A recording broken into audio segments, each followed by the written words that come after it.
Chapter 51. They waited until morning to attend the meeting. After checking into a dingy motel off the beaten path, Ethan slept like a soldier, dead to the world and alert in an instant. Sam had knocked into the bathroom door on his way in because he hadn't wanted to turn on the light. Within a split second, he found himself shoved against the door with an arm around his throat. Ethan stilled, then released Sam. "Sorry." Sam rubbed his neck. "It's just me." Now they were drinking coffee in awkward silence in the buffet room that looked like it doubled as a bingo hall at night. Ethan drank his coffee black with lots of sugar. Sam waited for the fresh pot. He wiped his cup's rim and took a sip. "You haven't told me where we're going." Ethan nodded. Like this answered everything. He pulled his keys out. "Why waste the silence? It's going to be a long drive." The morning had dawned clear, but the air was already becoming hazy with summer heat. They'd hit the highway with the windows down, Ethan driving the NSU RO80 fast, but careful among the morning commuters. They passed strip malls just waking up, empty fitness centers and second-hand computer stores, chic coffee shops on the edge of areas culled through gentrification. Ethan drove without taking his eyes off the road, but every now and then he'd flick a glance to the other lane, to passers-by on the sidewalks. Sam knew without asking that he was on high alert. Ethan said, "You want me to swing by and pick it up?" Sam turned his attention from a car wash to Ethan. "Pick what up?" "A hooker for the ride," sniped Ethan, rolling his eyes. "The Labyrinth Key I stole from Syria, Sam. What else?" Sam shook his head, ignoring the quip. "Probably best to leave it wherever it is for now. Safer. Don't need to invite more trouble than we've already got. It's safe where you have it hidden, right?" "It's safe," Ethan confirmed. "Good." Ethan continued to drive in silence for a few minutes. "So, that'd be a no on the girl?" Ethan flashed a quick grin, and Sam had to laugh. It was clear Ethan knew these roads, and that he'd made this drive many times. When Sam started to recognize the signage, he kept his mouth shut but was surprised.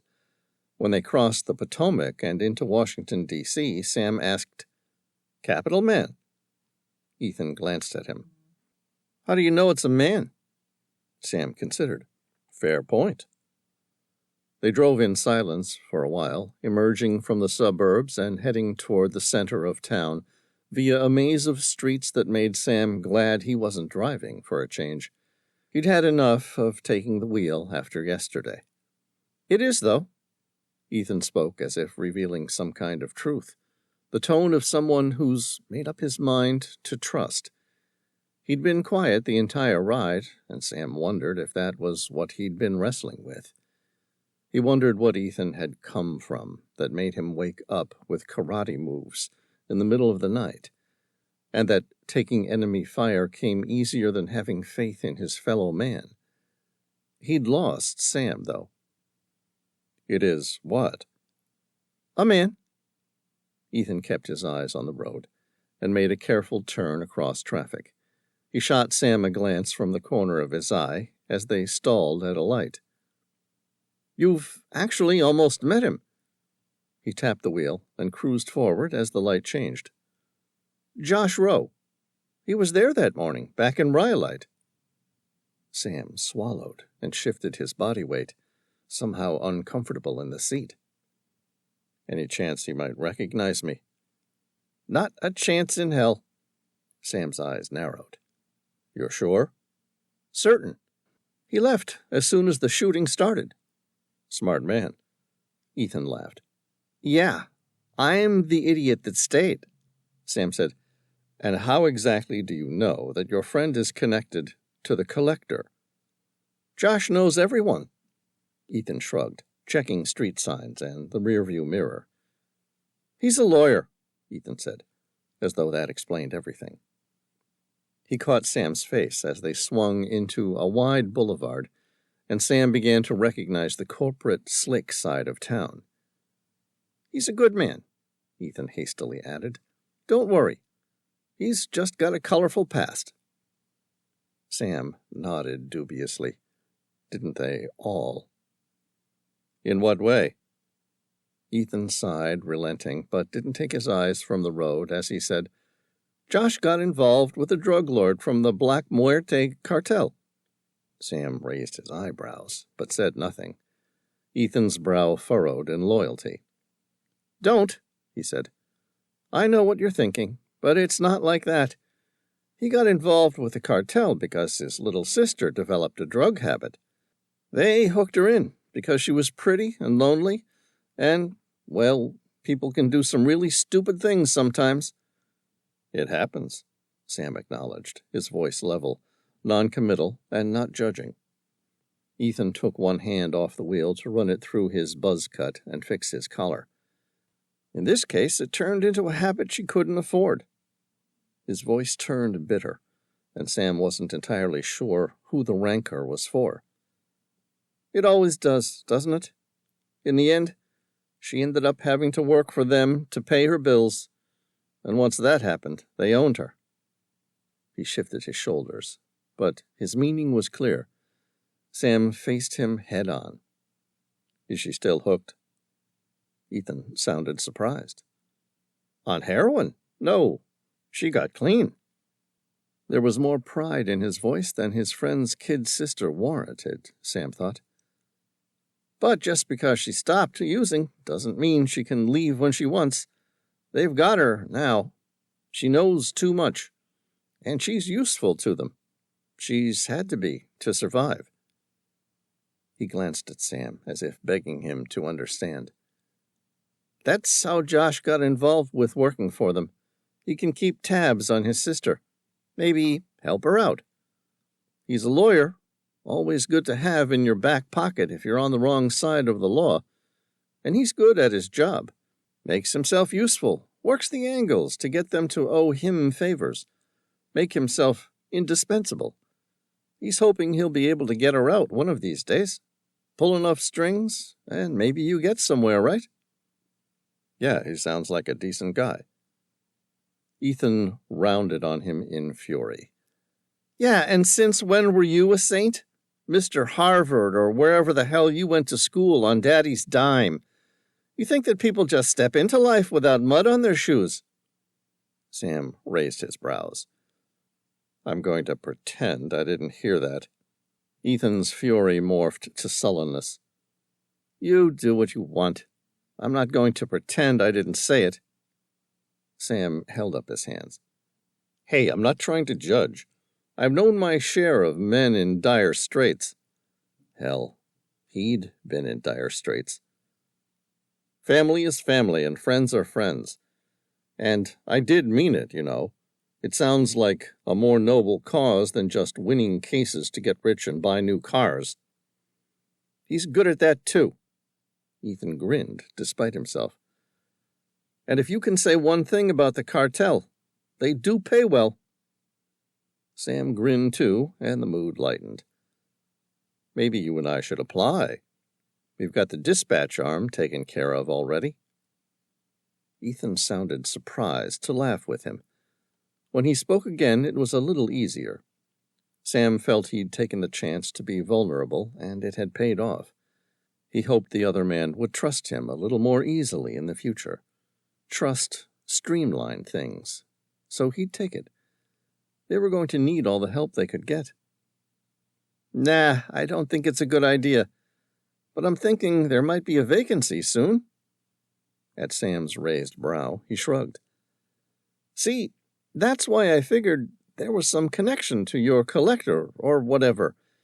He called me a few days ago to say, hey, grab a beer someday. We should celebrate. So I asked him why. He said his sister had just finished a big job in Paris, and they'd been really pleased. Said she'd mentioned it had been the second part of her operation, or something like that, but that she only had 2 more to go, and that if successful, they might talk about her release." That is great. Sam kept his voice light, though. In his experience, the cartel didn't just release assets, nor that easily, when it was someone who'd been privy to their inner workings. He expected that when or if she did get out, she'd have to set up quite a different life than she'd had to date, if she wanted to keep on living for any length of time. Ethan grinned a broad, genuine smile, though worry lurked in his eyes. Sam thought he knew what a risky move it'd be. Actually, she wants to be a circus performer, but not just in any circus. She wants to be part of something really special, as in Cirque du Soleil kind of special. She any good? Ethan's smile flared 100 watts. She's amazing. You'd never think someone that small could pack that much power. She moves through the air like she's moving through water. Immune to gravity, just weightless, free. Something clicked. Ethan, Sam said, your friend's sister wasn't scuba diving in the Yucatan recently, was she? What? Ethan blinked at the non sequitur. I don't know. Josh didn't mention anything like that. It wouldn't surprise me, though. I know she's one hell of a diver. Did all kinds of training here in D.C., then went down to Mexico to take some on-site courses specific to cave diving. Sam shook his head. There can't be that many cartel-working cave divers with the body of a dancer. It's more than likely the same person who stole the hidden key in Xibalba. He glanced at Ethan. If they're trusting her with this mission, she must be in pretty deep. Ethan's chin came up, a hardness in the set of his jaw. He kept his eyes on the road, but his voice was steady and sure. She's a good person. She deserves to be free. Sam looked at him with curiosity. You sound like you have a soft spot for her. Ethan shrugged. She's my best friend's sister. I've known her since I was a kid. And yes, I've loved her a long time.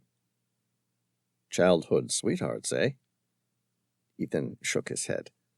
No, she hated my guts when we were kids. Sam smiled. Is that so? Why? To be honest, because I wasn't the nicest of kids. My father beat me, and I took it out on just about anyone around me, including my friend's little kid sister. So, what changed? I got the shit kicked out of me by a bigger kid, and a stranger saved my life. After some reflection, I decided I wanted to be that stranger instead of the bully. That's why I joined the Navy SEALs. I wanted to help protect those who couldn't protect themselves. And the girl? Ethan grinned. She grew up, and as time went on, she and I seemed to have more in common than she and her brother. Sam watched him levelly. That sounds complicated. Ethan shrugged. Not really. Man, you're dating your best friend's sister. Tell me how that's not complicated, even if she wasn't working for the cartel. Finally, Ethan laughed. Yeah, okay, it's not ideal. And he doesn't know. We're going to tell him, but first we need to get her out of there. If he knew, and they knew he knew. His eyes dimmed. I've seen what people do for leverage. No one knows. And no one can know if she's going to stay safe. He turned to Sam, gaze sharp and piercing, suddenly furious. The boss would execute her if she escapes. He'd track her down, and she's told me stories of what he'd do to her. Terrible? No. Ethan's face went flat. She didn't make it sound that bad. That's how I know. They drove in silence for a while. Ethan turned to him and burst out. Sam, I don't know what the hell you're doing here, or why I met you that day in Nevada, but Mia's in there. She's stuck with these people trying to kill us, and she doesn't deserve to be. Josh and I were doing our best, but we're just not that well connected. But you know something about these men we don't know. Otherwise, they wouldn't have been after you. You scare them. That's good. Maybe with your help we can end this, once and for all."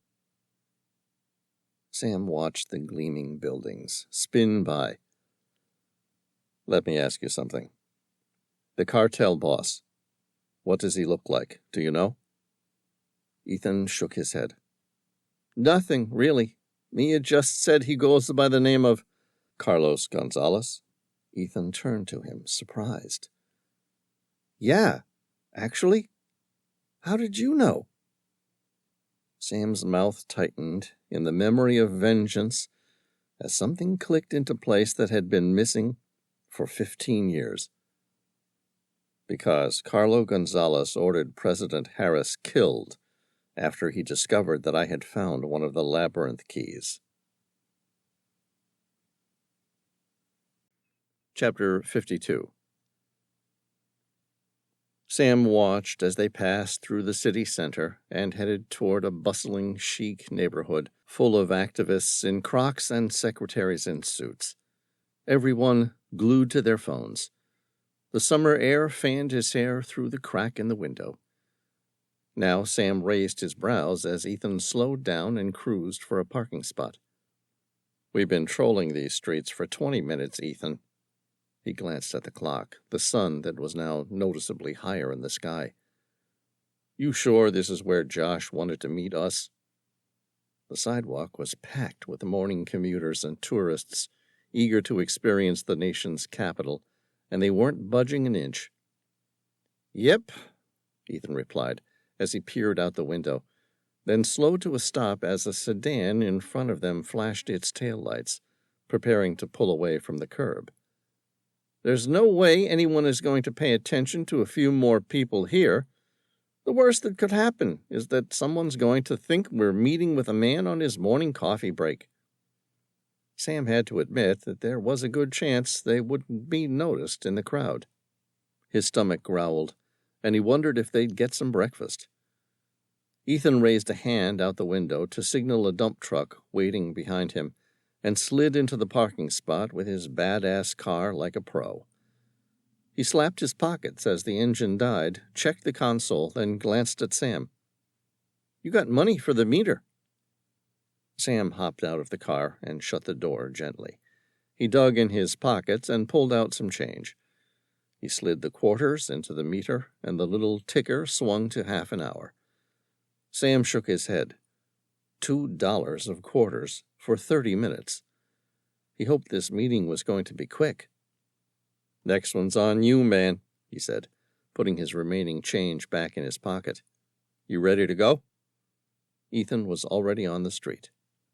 "Come on." Sam started after him, but turned and looked ruefully at the car. He knew that he would probably be back, but he did love that car. Ethan noticed Sam's glance from the curb. He grinned. "Nice, isn't it?" "Yeah." Sam started out of his trance. "Someday, you'll have to tell me how you wound up with it.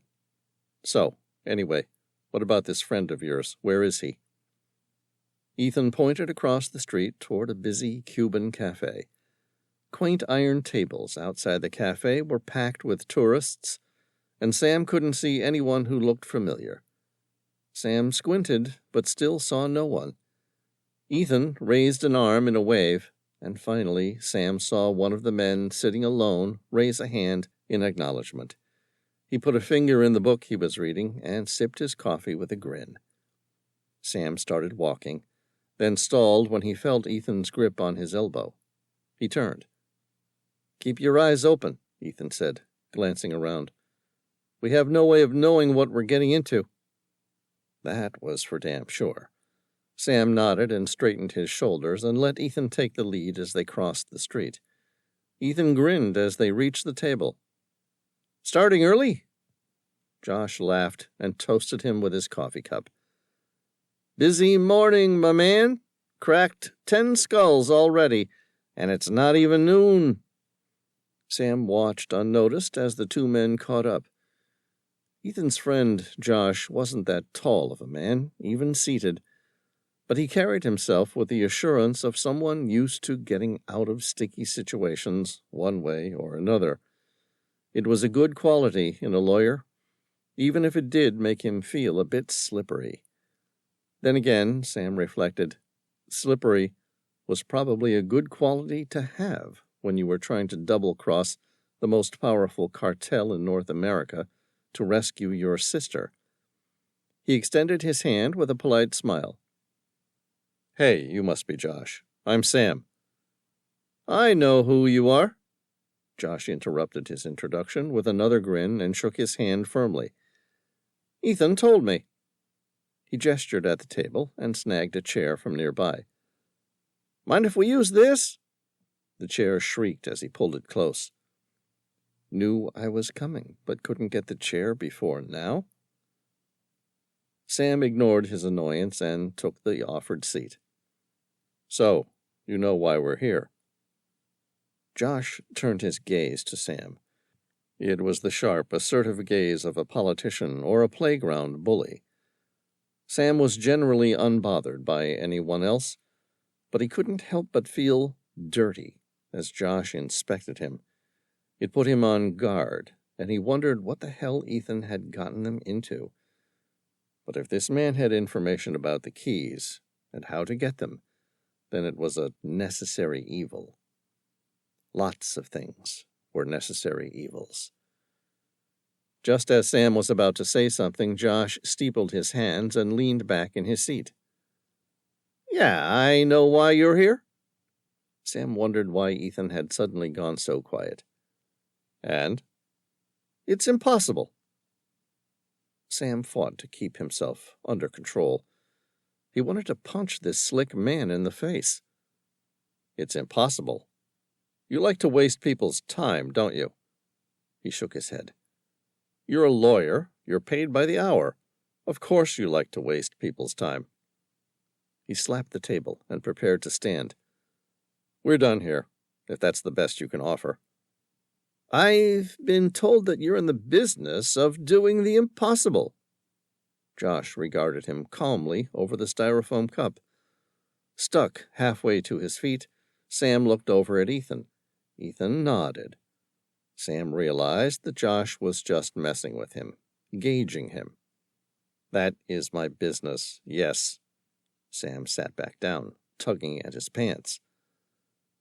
"I needed an idea of how committed you are." Josh eased off. "You have to forgive me. I don't know anything about you. But Ethan says he trusts you, and he doesn't trust many men." Sam glanced at Ethan, but Ethan wasn't looking at him. Josh noticed the look. He nodded. "Because he trusts you, he'll probably have told you I have a personal investment in how this all plays out." "Your sister?" "Yes." They sat in silence in the busy street. Finally, Josh shrugged. "There might be a way. I have some favors I can call in from people who know some people." "What kind of people?" "People who owe me. They're good to have." Sam narrowed his eyes. "I think that—" "Sam, if he says they're good to have, then they're good to have. He knows how to get what he wants." Sam shrugged. "If you say so." Josh leaned forward. "You want the Labyrinth Keys, right? We need to get in and get out." Sam laughed in disbelief. "Hang on just a second. Ethan says you know where these keys are. But how the hell do I know you really do? Where do you get this information?" Josh glanced at Ethan. "I don't know if Ethan told you, but I'm a lawyer. I know a lot of people. Some of them are—" He waved his hand back and forth. "On the other side of the tracks, shall we say?" For the first time, he looked Sam in the face without trying to hide anything. "Ethan told you about her. I know he did. And I found out from her what she was up to. She tells me, keeps me in the loop, because she knows The more information I have, the safer I am." He shook his head. "I wish she wouldn't, because it's dangerous as hell for her. The only thing that keeps her safe is that everyone in the crew knows I'm true to my word, or that I have been so far." He fiddled with his coffee cup in a sudden show of vulnerability. "Because she's still in there. She told me there's a man who wants these keys. He didn't tell her why, but that's what they're after." He looked at them levelly. "She's still in there. She's my kid sister, and I'll do anything to get her out. Seems like a fair trade, some stupid ancient stone keys for a life." Sam didn't reply. That seemed a little dramatic, but he reflected it was very likely true. Josh glanced at him. "Like I said, there is a way. I have a guy ready to receive a call, but I need you to know something." "Which is?" "We get one shot at this. It's not like you can just walk out and try again. If we go in for this, it's going to take everything you've got, and there's a good chance that everything you've got might not be enough. Though it will be enough," he added, as Sam opened his mouth, "if you're as good as he says you are. But there isn't much wiggle room for slipping up." He grinned, but his eyes were serious. "Like no room, actually." Sam leaned forward on the table. "I'm in." Out of the corner of his eye, he saw Ethan shake his head. Josh glanced between them, then reached for his pocket. Sam tensed, but he just pulled out a pack of cigarettes and tapped one out like a pro. "Listen, bud." Josh slid the cigarette in between his lips and lit it. "This isn't about if you die or not. If they get a glimpse of your face, never mind a picture or a corpse, everyone you've ever interacted with is dead. Family, friends, all of them." Sam glanced between them. "That's ridiculous. There's no way they would spend that many resources on what amounts to a nobody." Ethan grabbed Sam's arm. His eyes bore into Sam's. "He's serious, Sam," said Ethan. "These men are connected." He didn't look away. "You know they are." Sam fixed Josh with a steady stare. "I've seen what they can do. I need these keys. If they get the second two, they'll be unstoppable." Sam took a deep breath. "I'm ready. It's you who has to decide. She's your sister." "Don't." Josh looked around as if people were watching. Ethan looked around too. There was nothing but tourists, and now the influx of the early brunch crowd, which could hide anyone. Sam fought to keep his hands on the table, to not scratch his neck. Finally, Josh drained his coffee and pushed to his feet. He hadn't even asked if they wanted anything to drink, Sam thought. "I'll be right back." Sam raised his brows. "Where are you going?" Josh grinned, but his eyes were haunted. "I'm going to make a call. Make a man an offer he can't refuse." Sam watched him walk off into the crowd and loiter near the parking meters. Sam checked his watch. They had 10 minutes left before they had to go feed their meter. Josh spoke into the phone while watching Ethan's car. Ethan turned from watching him to Sam as Sam watched Josh. He saw a similar expression on the other man's face, a resolute determination. "You ever done this before?" "Just part of the job," replied Ethan, with a hard look in his eyes. Ethan's hands remained steady on the table, and not for the first time Sam wondered what exactly had happened in this boy's past. Before Sam had a chance to ask him about it, Josh reappeared, pocketing his phone with the ease of a man who spent most of his life staring at a screen. That was really quick, Sam thought. Josh sat down, his shoulders hunched. His face was closed, and he was deep in thought. He opened his mouth as if to speak, then closed it again and fiddled with a ring on his right hand, a flat black stone set in silver. It's a nice piece, Sam thought. He wondered at its significance. Sam briefly considered speaking first, then closed his mouth again and decided to wait. "They're in a drug lab," Josh said, "along a remote jungle section of the Yucatan, in Mexico. So, we just fly over there, steal the Labyrinth Keys, and rescue your sister. Does that sound about right?" "Sure. That is, if the people with all the guns paid to make sure the cartel's millions of dollars worth of drugs don't disappear and don't kill you in the process." "That doesn't sound so dangerous," Sam said. "I know people in the DOJ. I'm sure you know people in the DOJ. I can put in a call." He had been about to say the Secretary of Defense, then thought better of it.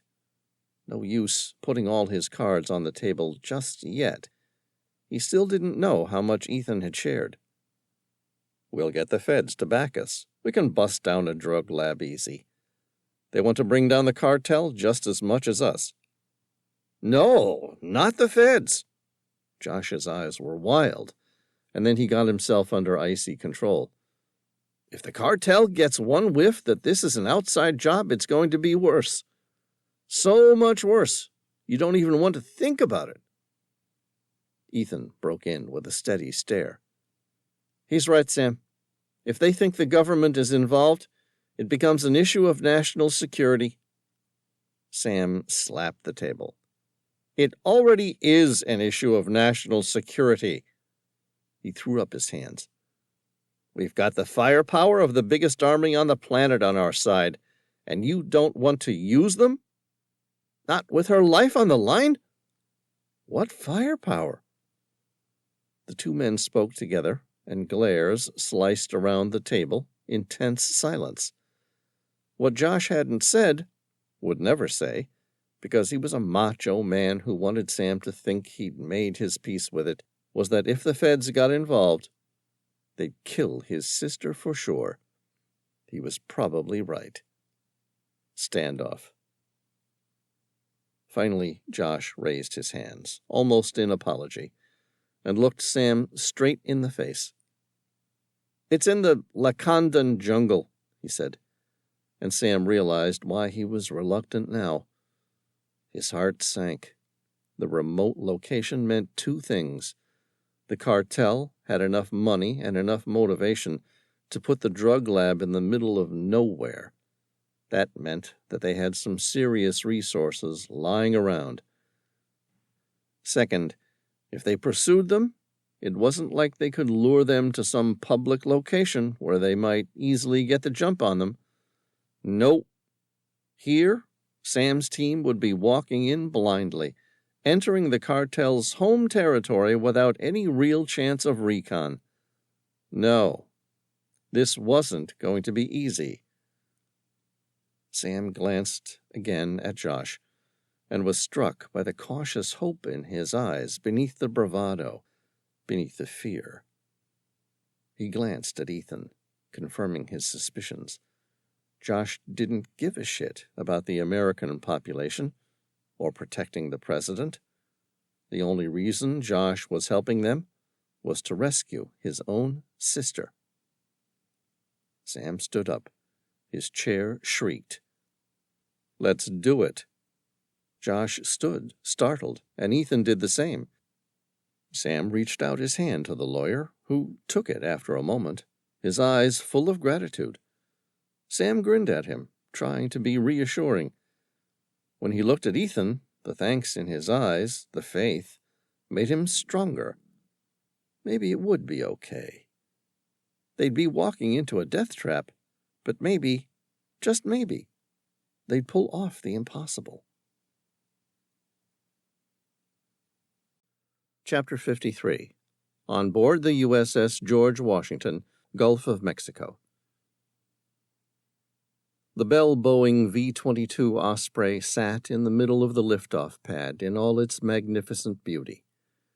It was shaped like an airplane, yet was the size of a helicopter. It had two huge propellers on the ends of its wings. The true novelty of the vehicle, however, was that the propellers rotated up and down. This allowed for vertical takeoffs, which basically meant the Osprey was both a helicopter and a plane, and at the same time. Needless to say, it was Sam's favorite thing. He was very excited that he was getting to run an actual mission with it. It made the almost certain death risk worth it. Well, almost. The roar from the propellers deafened him as he, Ethan, and Josh jogged across the tarmac and clattered up the shaky steps and into the Osprey. As they entered, waiting soldiers in nondescript uniforms handed them the headsets that they would wear during the flight. Sam settled them over his painful ears with gratitude. As Sam slipped his on, Ethan tapped him on the shoulder and gestured to two seats at the center of the craft. Sam made his way down the narrow aisle and strapped himself in. He had to admit, the Osprey was even better inside. He'd never seen such classy engineering.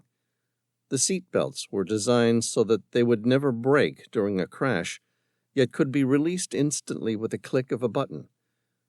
He wondered what Tom would have had to say about her. Tom. He wished Tom were here to save his ass in this. "Beautiful, isn't she?" Josh had to shout to be heard over the headset. "How'd you notice?" Sam could feel himself bellowing, but it sounded like a whisper. He realized that Ethan and Josh were both looking at him. He suddenly felt self-conscious. "Everyone is surprised their first time," Ethan said with a grin, speaking with the ease of a man so used to life and death situations that he was able to roll with just about anything, content with taking the good as it came. "Consider it a treat. I had to pull a bunch of strings to get this for us." He strapped himself in next to Sam, while Josh made his seat across the aisle. "Definitely worth it." The rumble of the engines couldn't be described, yet reminded Sam of a lion's roar he'd heard in Africa a while back. Sam gripped the armrests and ran through the plan. "Loaded. Lifting off." Sam heard the pilot's voice over his headset. He checked his gun one more time. He would usually be fine with a pistol, just in case, but Josh had insisted that everyone be armed to the teeth. As a result, Sam had a Kevlar vest and throat guard, fireproof pants, 2 belts of ammo strapped across his chest, with the entire ensemble topped off with 2 pistols, a couple of knives, and a handful of grenades. All in total, Sam probably had hundreds of thousands of dollars worth of equipment on him. He'd never worn this much firepower in his life. It felt heavy. He turned to Ethan. "How long was it again?" asked Sam, but Josh answered.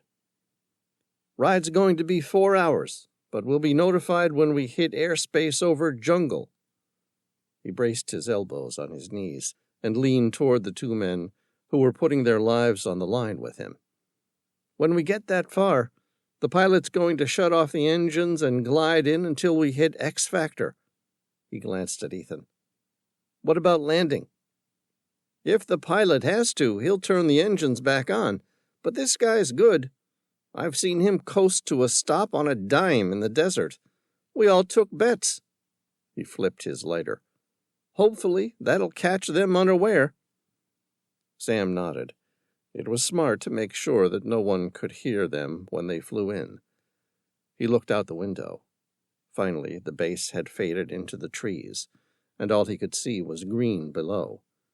It was a tense 4 hours, and they each spent it all inside their own thoughts. Ethan triple-checked his weapons. Josh spent time on his phone. For his part, Sam stared out the window, lost in the past, lost in the future, and what he hoped was coming. When he looked out of the window, all he saw was clouds. For a moment he was taken aback, and then realized that the pilot was forcing the Osprey to go as high as possible so they'd get the most distance out of the glide. "You think we're all going to make it?"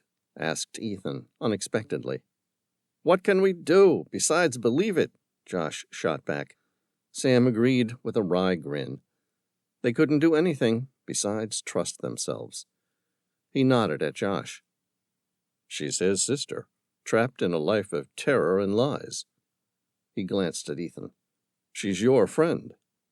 Ethan glanced away.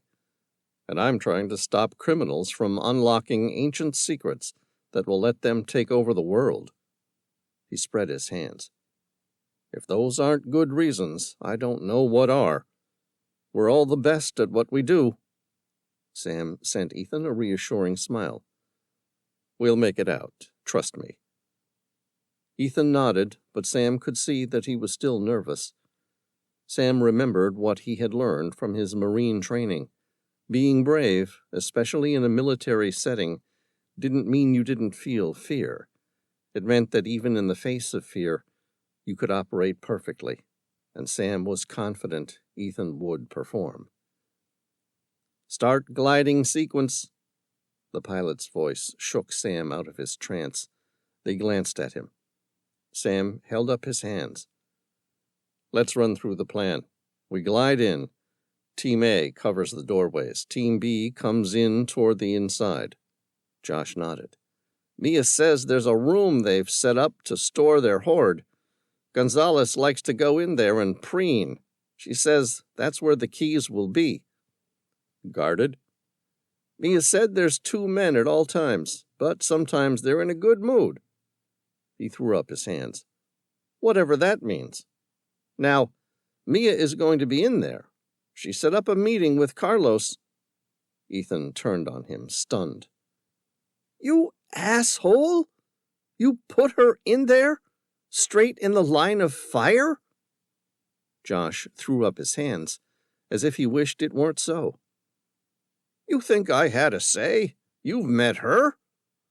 Ethan glowered, but apparently this rang true. Listen. Josh ran his hand through his hair. It's the best I can do. She'll be safe with him. He trusts her. He won't expect it to be a lead-on. He's a bragger. He'll want to gloat about their success, talk about the next phase of the mission.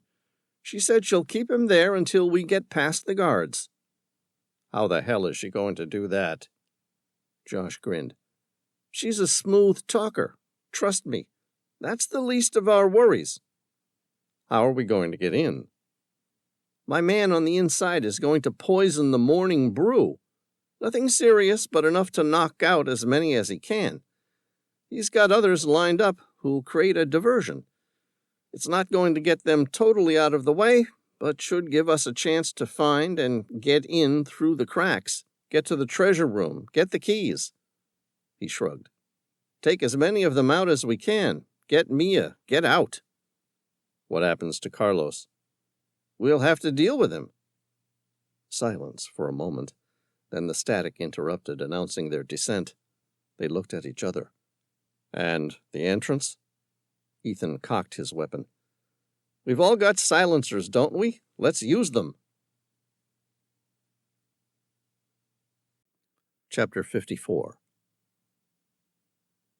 The jungle was hot and humid, and not for the first time Sam thought he was going to die. That he'd come all this way to extract 2 keys to save the world seemed utterly ridiculous. But he knew it was for more than that. There was an innocent girl in there, and this was to end a battle that he'd gotten involved in 15 years ago that he'd never wanted to fight in the first place. Sam checked his weapons as the pilot glided them closer to the trees, silent as death. It was time to end this. Beside him, he saw Ethan doing the same and grinned. The Osprey set down in the jungle almost vertically, almost like a hovercraft straight out of science fiction. She was without a doubt, hands down, the coolest ride he'd ever encountered.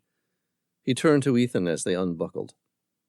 This ride alone almost makes it fucking worth it. He rarely swore. It's the nerves, he thought, and got a grip on himself. Nerves made you nervous. They couldn't afford to be nervous.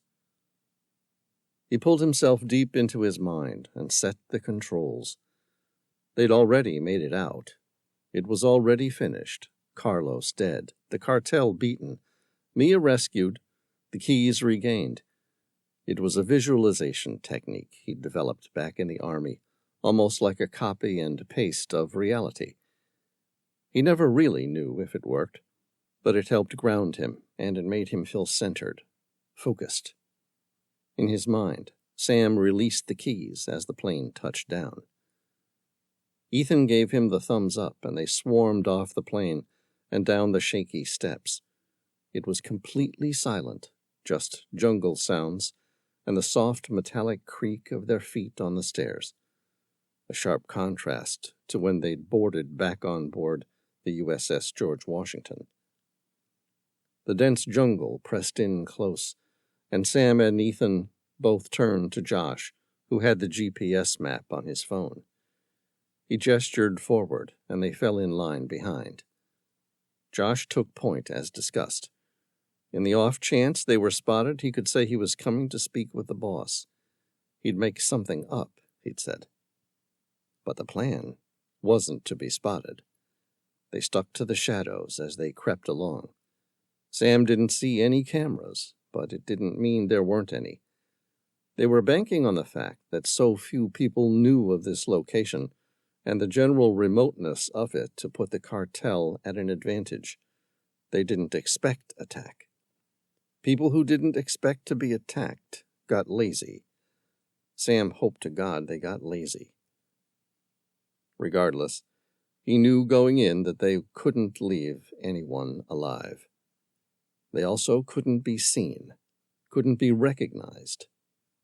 He scratched at the mask, covering his face, sweating in the heat. It was a pain in the ass and dangerous, but couldn't be avoided.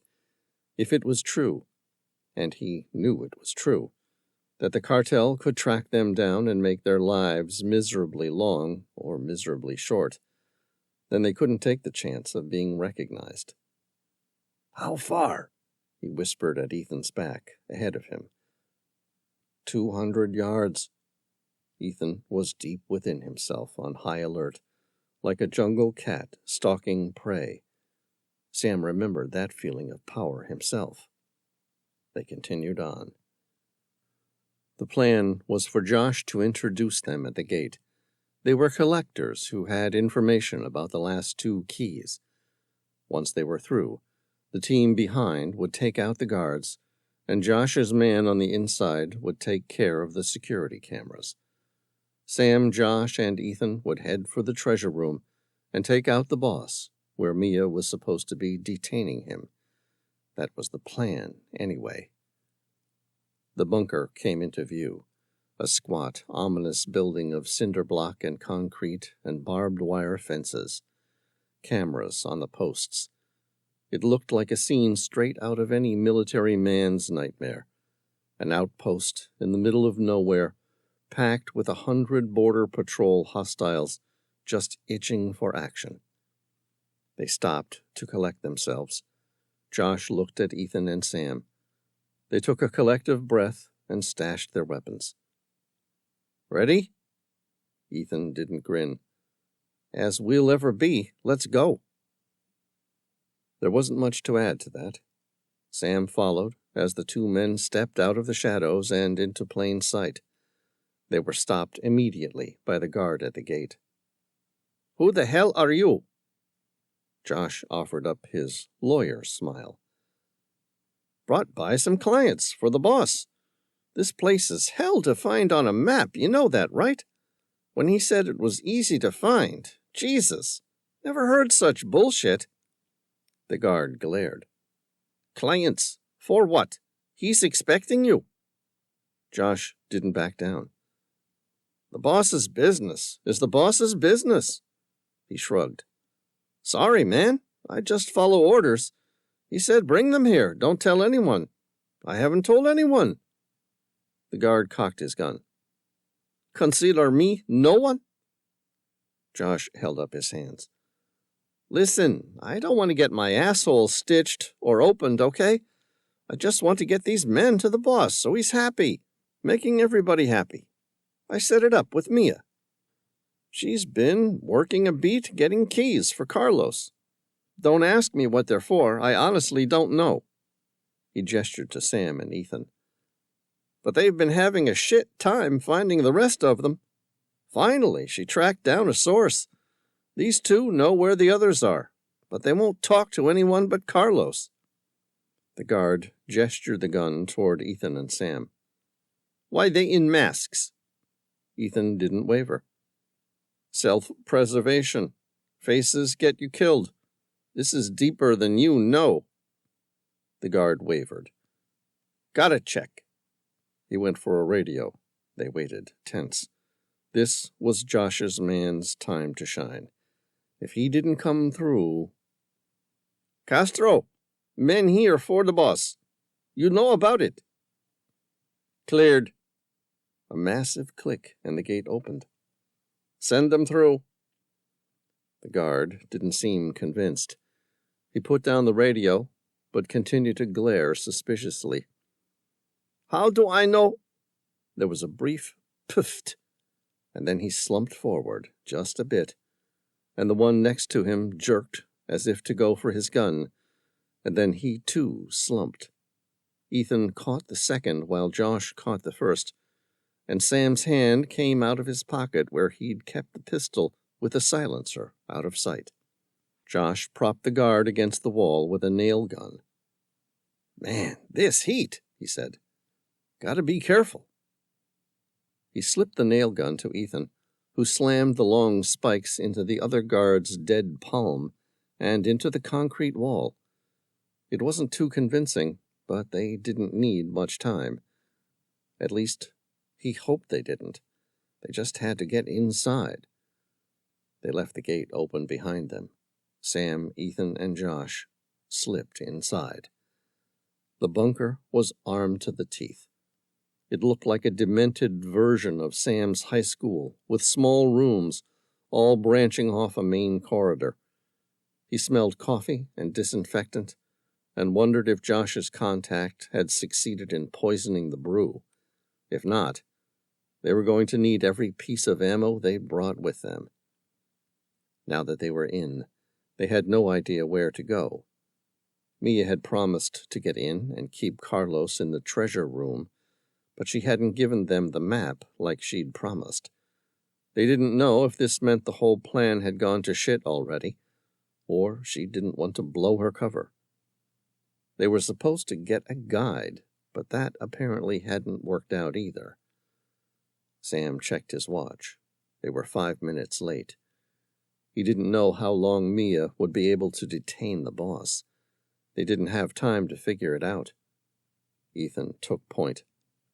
"Fan out.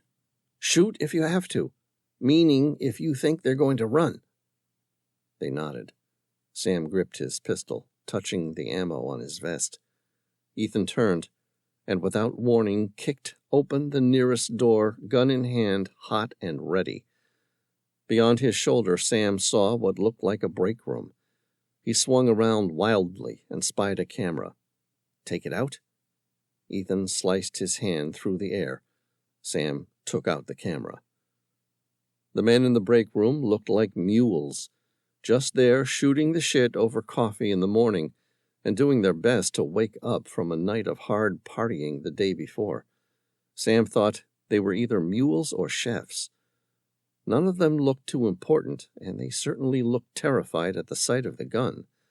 Their paycheck wasn't worth their lives to them, it seemed. If that was true, they were in the wrong line of work. Nothing was certain in this goddamn world. Ethan snapped his fingers, swinging the gun around at them. "Boss!" he barked, low and urgent, without shouting. "Tell me where the boss is, and no one gets hurt. Get back to your coffee and churros. Got a meeting with the boss, and the motherfucker didn't tell me where the hell he'd be waiting." A stammering mule babbled something in Spanish. Sam could barely make out the words middle and room and floor. They were looking for a middle room on one of the floors? That narrowed it down. The mule coughed, then slumped forward. For a moment Sam thought he'd been shot, but no one looked as if they'd fired. He smelled no gun smoke, just coffee and cleaning solution and stale sweat. The mule nearby slumped forward. It looked like Josh's contact had come through. At least in one regard. Innocent casualties were getting knocked out of commission. Sam fervently hoped it'd be enough to help them out. Sam and Josh and Ethan looked at each other with desperation. "Split up? Cover more ground?" Sam shook his head. "We stay together. We need to cover each other's backs." They backed out of the door and headed down the halls, kicking in the unopened doors and peering in, clearing each room as they went. No luck. They hurriedly secured any men they came across. Eventually they came to the 3rd floor. Sam was starting to despair they'd never find it. Josh bled onto the linoleum, his white shirt ripped into strips and tied around his bicep, tightening each with his teeth. Ethan took over point, gun raised. They paused, waited in silence, hearing voices inside. A man's voice and a woman's voice, in Spanish. Too hard to hear what they were saying. Sam, Ethan, and Josh exchanged glances. "Whoever the man is, shoot to kill as soon as we get through that door." Josh's eyes were hard and certain. "I'm not taking any chances with her safety. We need to get her out. Time to end this." Ethan nodded. Sam stepped forward and turned the handle. The door opened without a problem. They swung inside. A man, who could only be Carlos, the drug lord, reclined on a plush couch that looked lifted from some French chateau, covered in dust. His expensive shirt was open to his navel, showcasing a thick mat of dark hair on his chest. He had mean, intelligent eyes and a stupid, self-assured smile. The woman straddling him was thin and small, her crop of dark hair styled in curls. Sam recognized her instantly, even with her hair now dry. Something was unfamiliar, though. She was entwined around Carlos, his hand down her shirt, cupping her breast. Ethan stalled at seeing this scene, and for one crucial second his gun faltered. Carlos gripped Mia's arm in surprise, consternation on his face at having his dalliance interrupted. Then he saw the guns, and his hand went to his pants, open at the top, Sam saw, and pulled Mia in front of him as he realized his gun was on a table just out of reach. Mia was dragged into the line of fire. She winced in pain as his meaty hands locked around her thin throat. "You shoot me, I'll break her goddamn neck," he growled. Mia's wide eyes were steady and calm as the men stood there trying to get a clear shot at the boss. Sam had no doubt he'd let her take any bullets meant for him. "Who the fuck are you?" "We want the girl," Sam said, hoping his mask disguised his voice, and that Carlos wouldn't remember what it had sounded like 15 years earlier. "And we want the keys. Give us those and no one gets hurt." The boss laughed, and a light of recognition sparked in his eyes. "If it isn't Captain America, who are you, more capital stooges?" Josh stepped forward, but Sam gripped his arm, holding him back. They needed Josh, of all people, to remain unrecognized. He needed to keep working for them, as they might need him in the future. Ethan stepped forward, gun trained on the drug lord. He stepped to the side, clearly hoping to get a shot at Carlos's fleshy middle, but the boss's gaze followed him, tightening his grip. "I swear to Christ and your whore-spawn mother, I'll break her neck if you come one step closer." Mia turned to Carlos in panic, trying to twist her hand free. "Carlos," she babbled, desperation in her voice. "Baby, don't let me die. They want me. They won't shoot me. I'll get your gun. Just don't break my neck." Ethan cocked his gun and trained it on her chest. "We want the keys. You're secondary." Her eyes flashed fury for an instant as they stared at each other. "Please, girl," Sam pleaded silently. Don't do anything stupid. Carlos, she said soothingly, I'm going to reach for the gun. Just let me get it. Many things happened at once. Carlos eased his grip on her neck. Mia leaned across his body for the gun on the table, and Ethan's finger tightened on the trigger. Steel flashed in Mia's hand. Carlos screamed. Ethan fired. Mia pushed off the couch, covered in blood. She wiped the tiny knife on her shorts as the drug lord gurgled from where she'd sliced his jugular. She held onto the knife as the men stared at her. Come on, she shouted. You never seen a woman? Get out of here! Ethan snapped out of his reverie. Keys! She rummaged in a box. Take your damn keys and let's get out of here! Sam tucked the keys in his pants. Mia looked up at Josh, and then she threw her arms around his neck. I knew you'd make it, big brother. He held her tightly, then released her. Always do. She turned to Ethan with a tentative grin. You were going to shoot me? We'll talk later, he snapped, once we're out. She touched his face. He was going to leave, she said, as if they were the only two in the room. I had to keep him here, somehow. Sam ushered them out of the room. Romantically touching, yes, but can it wait until we're out? They hurried out the door and into the hall. What about the knife? Ethan asked, as they clattered down the stairs. Their cover was blown anyway. Josh fired a shot at a man with a pistol coming up the stairs. Head shot. They kept moving past his body, continuing down. 2 floors to go. I always carry it, Mia said breathlessly. You would too if you lived with them. She flashed a quick grin, and Ethan blasted a horde of men coming at them from behind, shielding her with his body. That's the good thing about having boobs. Keeps a lot of things hidden. The men collapsed in a heap of death. 1 more floor. Ethan cocked his gun. Surprised he didn't find it. Looked like he was on the hunt. Nah, he's a pussy. He only gropes the sides.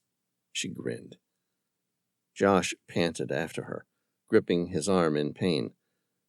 Mia, he gasped as they reached the ground floor, and Sam hurled a grenade at a window, blasting through wall and wired glass alike.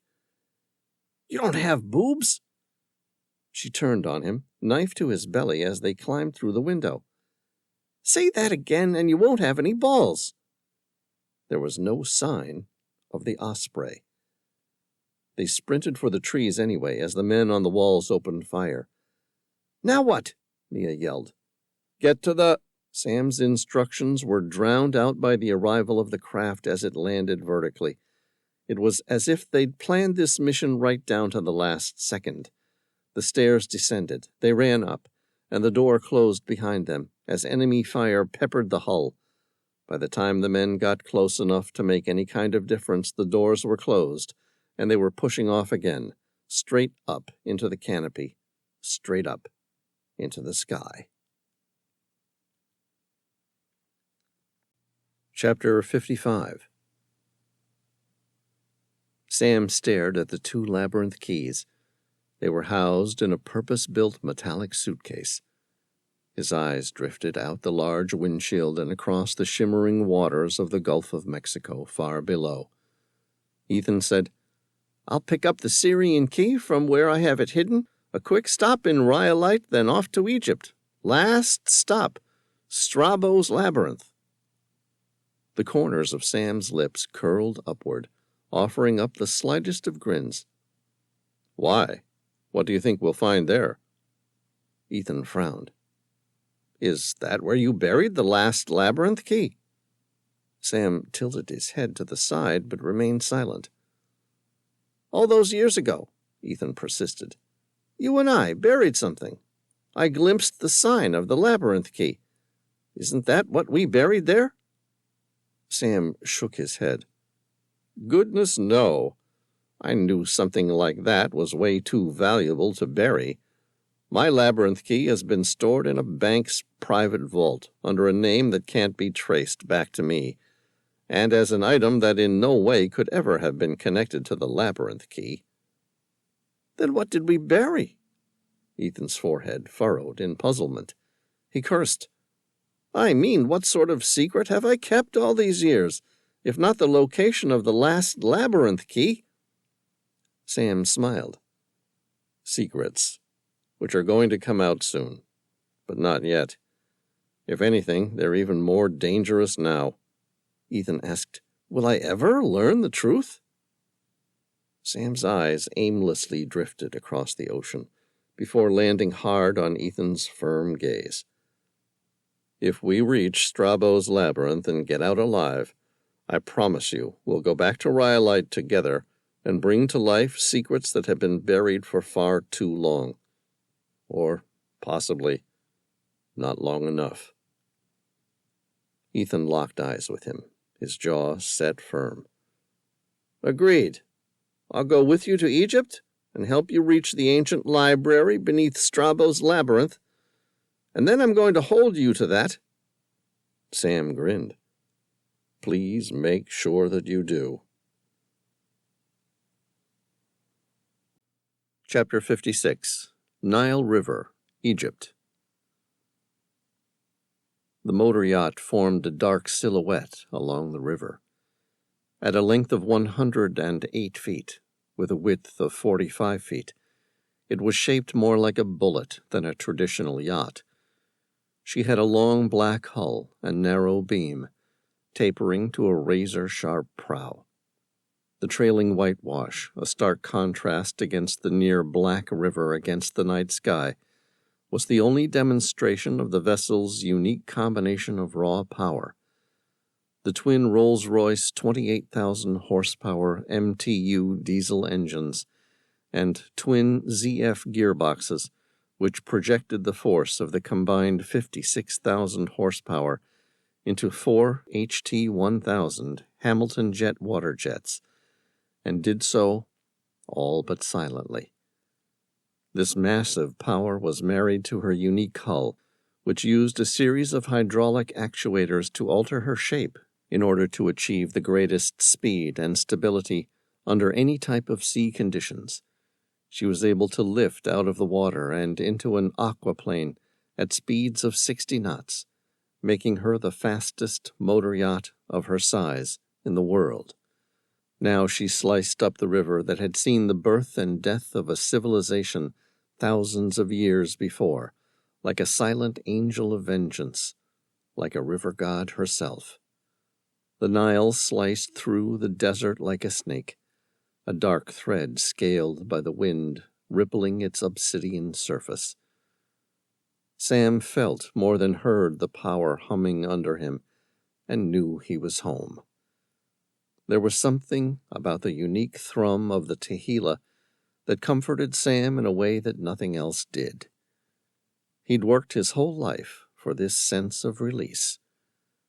They'd met up with the ship as the last of the sun's rays drained from the sky, and Genevieve had a veritable Egyptian feast waiting for them, a very welcome sight after the flight from the jungle to D.C. to Egypt. Sam hadn't set foot on dry ground in what felt like a week. Now Sam and the crew sat around the table with empty plates and the carnage from dinner before them, as the engine pumped in a pattern endlessly, droning on and on in Sam's ear until it became background noise, like the rhythmic drum of a clock's second-hand tick. The rumbling never left. It made the table at which Sam sat shake just enough that an empty plastic cup rattled loudly without cessation until he stood up and filled it with Coke, just to quiet it down. As he began to lower himself back into his seat, the entire boat lurched forward, pitching Sam's balance off-center. He steadied himself and reached for the cup again, taking a quick sip as he sat. No sense in risking a doused lap. A wardrobe emergency ranked pretty low on his priority list right now. He groped for a napkin then broke off laughing as a big, fluffy golden retriever pushed his head adoringly into the hand holding the cup. "Caliburn," he scolded, fielding the cup and drinking again. "Caliburn, stop it!" The dog panted with a happy, adoring dog grin. "It's good to see you, too. I've missed the hell out of you." Tom laughed from down the table and snapped his fingers. "Here, Caliburn." The dog shifted his attention and wiggled up to Tom. Tom slipped him a slice of roasted lamb, which the dog snapped up greedily. "Tom!" cried Genevieve from the door. "That's not allowed." Tom raised his hands in self-defense. "I'm just doing my job, taking care of the crew. Am I not allowed to take care of my crew?" She grinned. "It's all right. Caliburn should know better than to take food from you." Sam turned in his seat. "How long have we got, Matthew?" Matthew Sutherland was the best skipper Sam had worked with in his entire life. He could navigate everything from rivers to ocean waves, and always with smooth professional finesse. Tom stretched and yawned.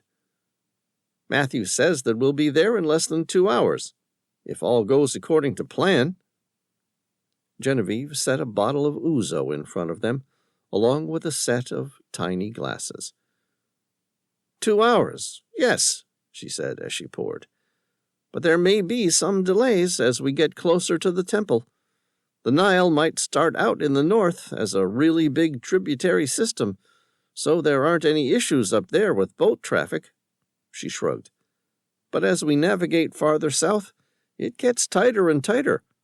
There's a few marine checkpoints along the way, too, and you never know how long it might take to get through those." "How far are we from the first checkpoint?" Sam asked, wondering if Matt had factored bribe money into the monthly accounts before they'd made their way to Egypt. Genevieve whipped out her phone, unlocked it, and stared at the screen for a few moments. "About 30 minutes, give or take." She glanced at Tom. "You've got about 30 minutes, Tom, if you do want to take a rest. I've made up the cabins for both of you, regular berths. It wouldn't be a long nap, but might be worth it." Tom watched her go with a drowsy smile. Then he turned to Sam. "You know, this reminds me of the old days." Sam laughed. "Oh, yeah? Like when?" "You know, back when we started this. Back when it was simple. We would go find the treasure and bring it back." Sam sighed. Such an optimistic retelling. "You're forgetting about the percentage we had to pay to the governments of the territories we dodged in and out of, then having to avoid publicity so we didn't get robbed and—" "Yeah, blah, blah, blah. But my point still stands. We were living simply off untouched valuables, and after it was all done, we would relax, just like this, dreaming of our next haul." When Tom reminisced and spoke of their past like that, it surely did feel sentimental. "Now we're getting shot at, and shooting back, mind you, over 4 goddamn stone keys. They're not even worth anything on their own, but somehow the United States government is involved. What madness is this?"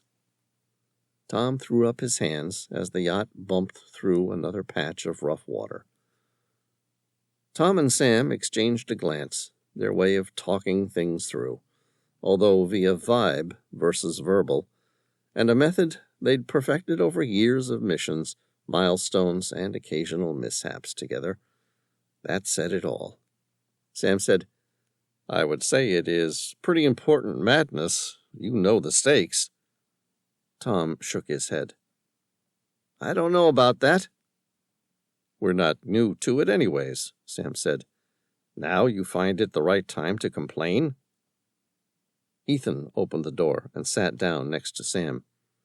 "So, this is what the two of you get up to?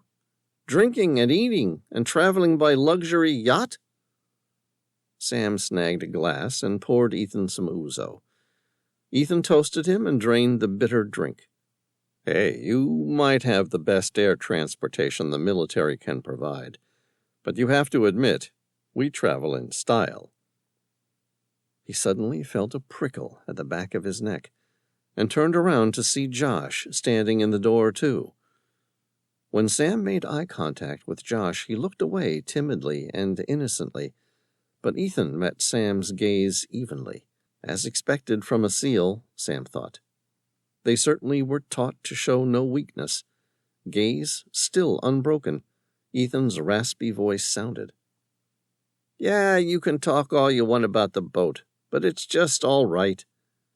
He gestured outside, beyond the porthole. You guys should go topside. The Nile is a real beauty, especially this part. It's where the tributary becomes the singular river. It's like watching raindrops come together on God's windshield. Tom stood up and unfurled the yacht blinds. Ethan was right. It really was beautiful. The algae that bloomed over the surface of the water was a deep shade of green, making the Nile look like a green snake in the desert sand surrounding it. The snake slithered over a third of Africa's length, giving life and sustenance to all the lands around it. Josh asked, You been this way before? Ethan shrugged and handed Josh a glass of ouzo, declining Sam's offer of a refill. I've been up and down this river a couple times during one of my Middle East tours. Even a few years back, the algae wasn't this bad. The pollution makes the nitrogen and the algae population spike. He shook his head. It's going to murder the economy and all the people living here, and they don't do a damn thing to stop it. Beside him, Josh drained his glass and pulled out his phone to check a text ping. Ethan turned his gaze back to the window. But it is beautiful. Sam tilted his glass. Speaking of beauty, what are your plans with Mia after all this? Ethan glanced at him. That depends on what happens to the cartel. She'll probably stay with some friends of mine who are currently stateside on R&R leave until we can be sure that the cartel is no longer looking for her. Sam made a wry grin. You're going to leave her with some of your SEAL buddies? Ethan shrugged. Only way to be certain the cartel won't get a chance to attack her. Sam was about to ask what their plans were for the long term when they were interrupted. Matthew stuck his head in the room. First checkpoint, mates. Look alive. He grinned. We're here. Chapter 57. Crocodilopolis, Egypt. Modern-day city of Fayum.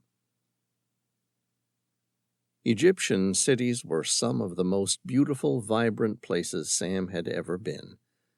The markets bustled with tradesmen trying to catch unwary tourists with the allure of gifts.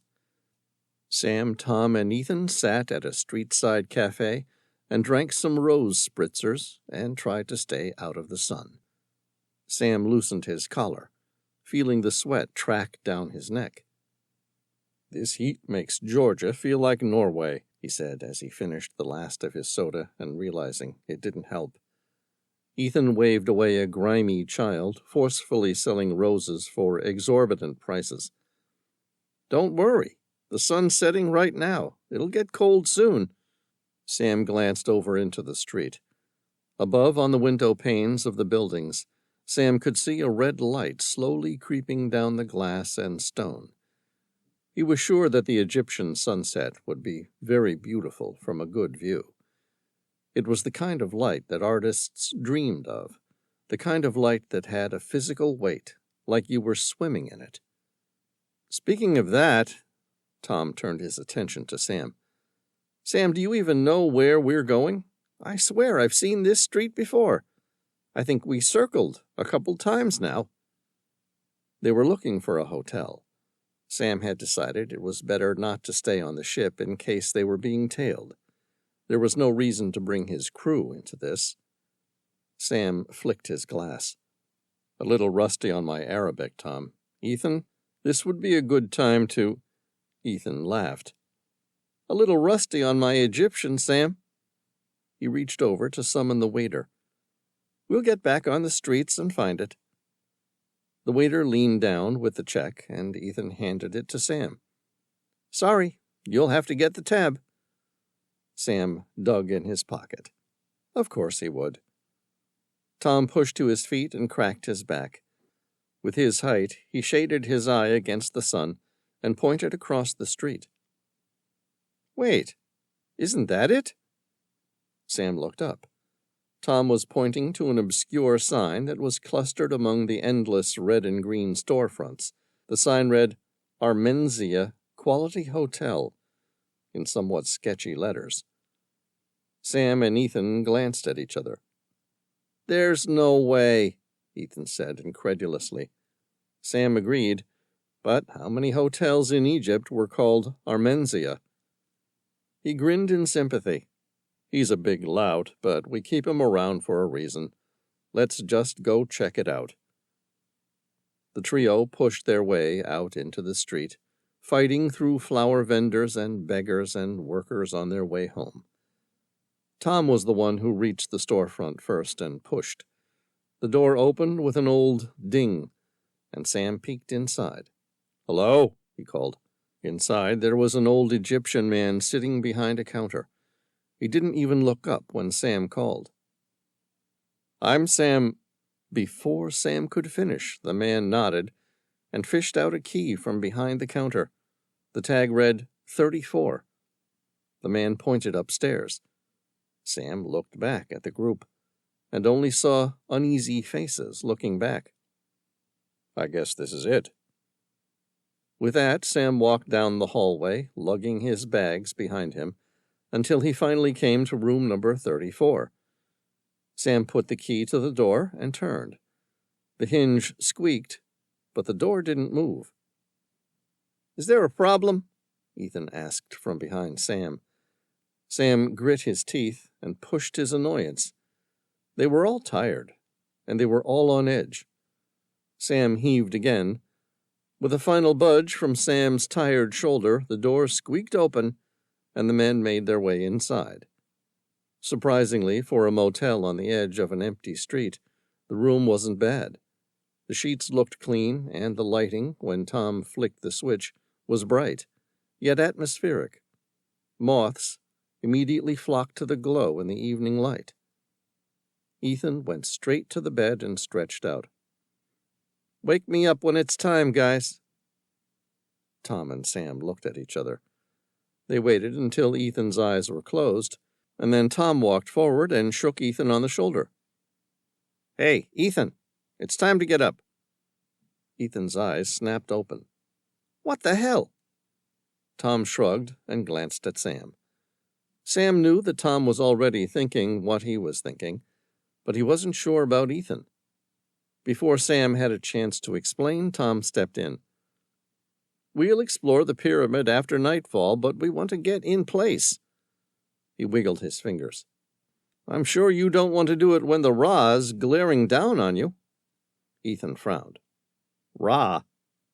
It's the Egyptian god of the sun." "What?" "Never mind." Sam shook his head and checked his pockets, double-checking that he had his phone and the maps it included. The keys were stashed tight around his neck. After Ethan's misadventures, he didn't trust his pants. "We need to go. Grab what you need and lock your bags." After a long moment, Ethan slapped the bed and pushed himself to his feet. They all spent a few minutes securing their bags. They couldn't do much about someone stealing their entire bag, but the least they could do was make it difficult. Back outside, Sam pulled his jacket closer around him. He hated to admit it, but Ethan was right about the temperature. It was getting cold surprisingly quickly. Yet the city seemed more alive during the night. Guess it's not so different anywhere else, Sam thought as he zipped his jacket, glad he hadn't been too proud to bring it with him. They threaded their way through market stalls and ships and revelers toward the outskirts of the city, where the pyramid waited at the edge of the desert. As they left the older center behind, the streets became more and more deserted, more and more dark, and Sam fought off the feeling that they were walking into some kind of trap. Even from inside the streets, every now and then, they glimpsed the pyramid in the distance, looming over them all. It looked far away, but Sam assumed it would be like all things in the desert, not exactly what it appeared. Their boots crunched over the ancient cobblestones, and the citizens they passed gave them suspicious looks. Sam didn't make eye contact with them, but he kept a wary eye. Beside him, he saw Ethan doing the same. "Guys," Tom's voice interrupted Sam's thoughts, and he was surprised to hear a grin of delight in his friend's tone. "You do realize, don't you, that we're in Crocodilopolis, literally the city of the crocodile?"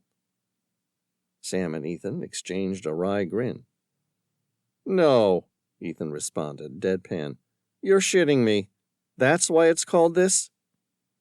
"Well," Sam thought that Tom had been checking their location on a map, but now he realized that Tom was flipping through a guidebook, squinting at the words in the dim light. "The city of Crocodilopolis was located on the western bank of the Nile, southwest of Memphis in Egypt. Known to the ancient Egyptians by the somewhat less redundant name of Shedet, this city was the center of worship for the Egyptian god Sobek, the—" "You guessed it," he adopted a game show-style voice with a grin. "Crocodile god. Ever the subtle geniuses when it came to naming foreign places, the ancient Greeks dubbed it Crocodile City, or Crocodilopolis, as it is now remembered." Sam shook his head, stifling a grin as Tom continued. "The inhabitants of Crocodilopolis worshipped the manifestation of Sobek through a sacred crocodile kept at the city named Petsuchos, a name that means son of Sobek." He frowned. "How the hell do you get Sobek out of Petsuchos?" "Suchok? Sobek?" Sam shrugged. Tom shook his head. "And I thought English was bad." He went back to reading as they rounded a corner, pausing under the dim glow from an upper-level apartment window. "It says here that, hey, they actually had a crocodile. That's where it gets its... The crocodile was adorned with gold and jewels, and was kept in a temple with its own pond, sand, and special priests to serve his food. After the residing Petsuchos died, the body would be mummified and given a special burial, and then promptly replaced with another son of Sobek." Tom flipped the page, enthralled. "The new son would then—" Yeah, we get the idea," Ethan said. Tom glanced up and his face fell as he realized the game was up. He tucked the book in his pocket. "Sorry," he muttered. "I thought it was cool." "It is cool." Sam sent him a grin. "We'll get into it later." Tom ducked his head and brought up the rear. For the rest of the walk, the group stayed silent. Everyone was tired, but Sam knew that he couldn't slip up again. The obsidian door was the last piece of the puzzle, and if someone beat him to it, everything would have been for nothing. He broke off as they rounded a corner and stalled immediately. The pyramid loomed before them with sudden, unexpected glory, rising from the night like a ghost of the past in the gloom. Despite themselves, all three stood and stared. It was a good 3 minutes before they collected themselves enough. Sam and Ethan looked at each other. Ethan looked at Tom. "Your guidebook have anything useful to say?" Tom shook his head, and Sam was surprised to see a knife suddenly flash in his hand. Tom pushed between them, headed for the tomb. "Yeah," he said as he passed. "There are ghosts inside." Ethan and Sam looked at each other. Then they followed Tom's lead. Chapter 58. Sam and Tom and Ethan stalled, staring at the structure. "Looks like some pretty active ghosts," Ethan said. A line of people stretched to the entrance. "Want to find out exactly what's going on? When I came for a military tour here, our squad only had free time at night, and the attractions were all closed." A stream of tourists milled around outside in newly bought shirts proudly displaying Egypt and pictures of the pyramids in various angles. "Clearly not here." An admissions and ticket booth stood proudly in front of the Hawara Pyramid. A man at the counter marked entries on a tablet, glowing ghostly computer blue in his face. Clearly, nothing was left unmonetized in a country where tourism was a huge part of the national gross domestic product. Sam shrugged, not taking his eyes off the scene. "Maybe that's just because you were in a war zone." Ethan looked skeptical. "Maybe." Sam started forward. "I'll check it out." Tom shook his head. "We'll go with you." They all headed forward. When Sam reached the back of the line, he gestured to the crowd in a friendly manner. "Didn't know we could get night tours." The man glowered. "You pay for it?" The three of them glanced at each other. It's a special tour." A breathless woman, who might have been his wife, smiled at them. "We had to sign up 4 months in advance to get a place in line." She held her husband's hand. "We're so excited. It's our 2-year anniversary." Sam kept his smile in place, barely. "Congratulations," he said. "You'll have to tell us how it was." They moved away as the line started to move. Ethan snorted. "Now what? We sneak in at the back of the line?" Tom shook his head, quickly scanning and counting the mob. "Only about 20 of them. Not enough to disappear, and too many to just buy our way in." While Sam and Ethan were discussing, Sam caught Tom from the corner of his eye, jotting down notes furiously on the beat-up steno notebook his friend had held on to for years. He could never tell how Tom managed to never run out of pages. Regardless, Sam knew that if Tom was writing in it, he was thinking up a storm over the situation. Eventually his curiosity overwhelmed him. "Relax, Mr. Anxiety. I'm sure everything will work out according to plan, once we're inside. We've already discussed this on the yacht." Tom looked up from the paper judgmentally. "Yes, once we're inside. None of us expected there to be tourists." He hissed the last word so loudly that a gaggle of Americans in Hawaiian shirts glanced backwards. Ignoring this, he continued. "More pedestrians force us to change our entire plan. There are simply too many people around for us to get off the beaten path and slip past unnoticed. Plus, their business hours are apparently 24/7 like a goddamn McDonald's. There will be more guards. If we need help dismembering some of the security personnel, I've got it." Ethan shrugged nonchalantly. "Pipe down. I'm not done." Tom raked his hands through his hair and glared. Tom hated when his plans went awry. "Anyway, we now have 2 options. Either find another way in like a secret passage, or attempt to blend in with the pack and find a way to split off." Sam knew the first option was impossible. "We're already looking for a hidden door inside the pyramid. There's no way we're finding one on the outside of it along with that." Ethan shoved his hands in his pockets. "I guess that leaves the second option.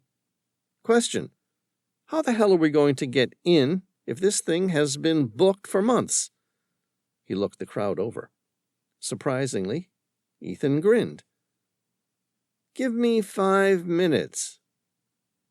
He strode off into the line and returned, dragging a skinny Iraqi kid by the arm.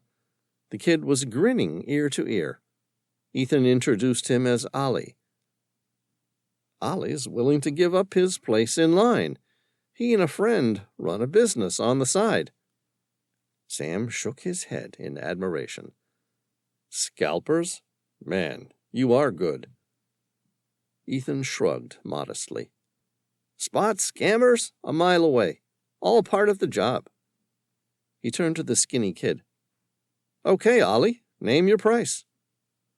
The kid sized up their American features, their carefully hidden desperation. 390 pounds, he said, and Tom sputtered. That's 3 times the price. 260, and you've got a deal. Ollie's teeth flashed white. That was 130 pounds each, man. They gaped at him as the line started to move. Soon they'd be out of luck. Ethan turned to the skinny kid and revealed the M16 at his side. It was a beast of a weapon and meant business. How about now? He said. Ollie shrugged. 130 each. Sam shook his head. Pay him, he said. We don't have time. He dug in his wallet and counted out bills. He counted again. I've got 300, 340, he said, squinting to count in the dim light. All I got. Tom shook his head. He had nothing. Sam turned to Ollie with a charming smile. Get you 340, Mr. Jobs. Best we got. But Ollie shook his head. Sorry. Couple of Japs waiting up there, ready to pay full price. Give you 2. Sam shook his head. We need 3, 1 for each of us. He cracked his knuckles, fighting the urge to pound Ollie in the knees. Beside him, Ethan was digging in his pants pockets, and Sam thought he was checking for smokes, and thought about asking for one when Ethan said, Here, I found some. Sam turned. Sure enough, the seal held a wad of Egyptian bills in his hand. I found them in one of my cargo pants. Maybe it was a nice little surprise for my future self. Sam laughed. Or you just didn't want to pay for the room? Ethan grinned, took the bills from Sam, and handed them to Ollie, saying something in Arabic that made the boy grin. Ollie flicked him 3 tickets and raced off into the night.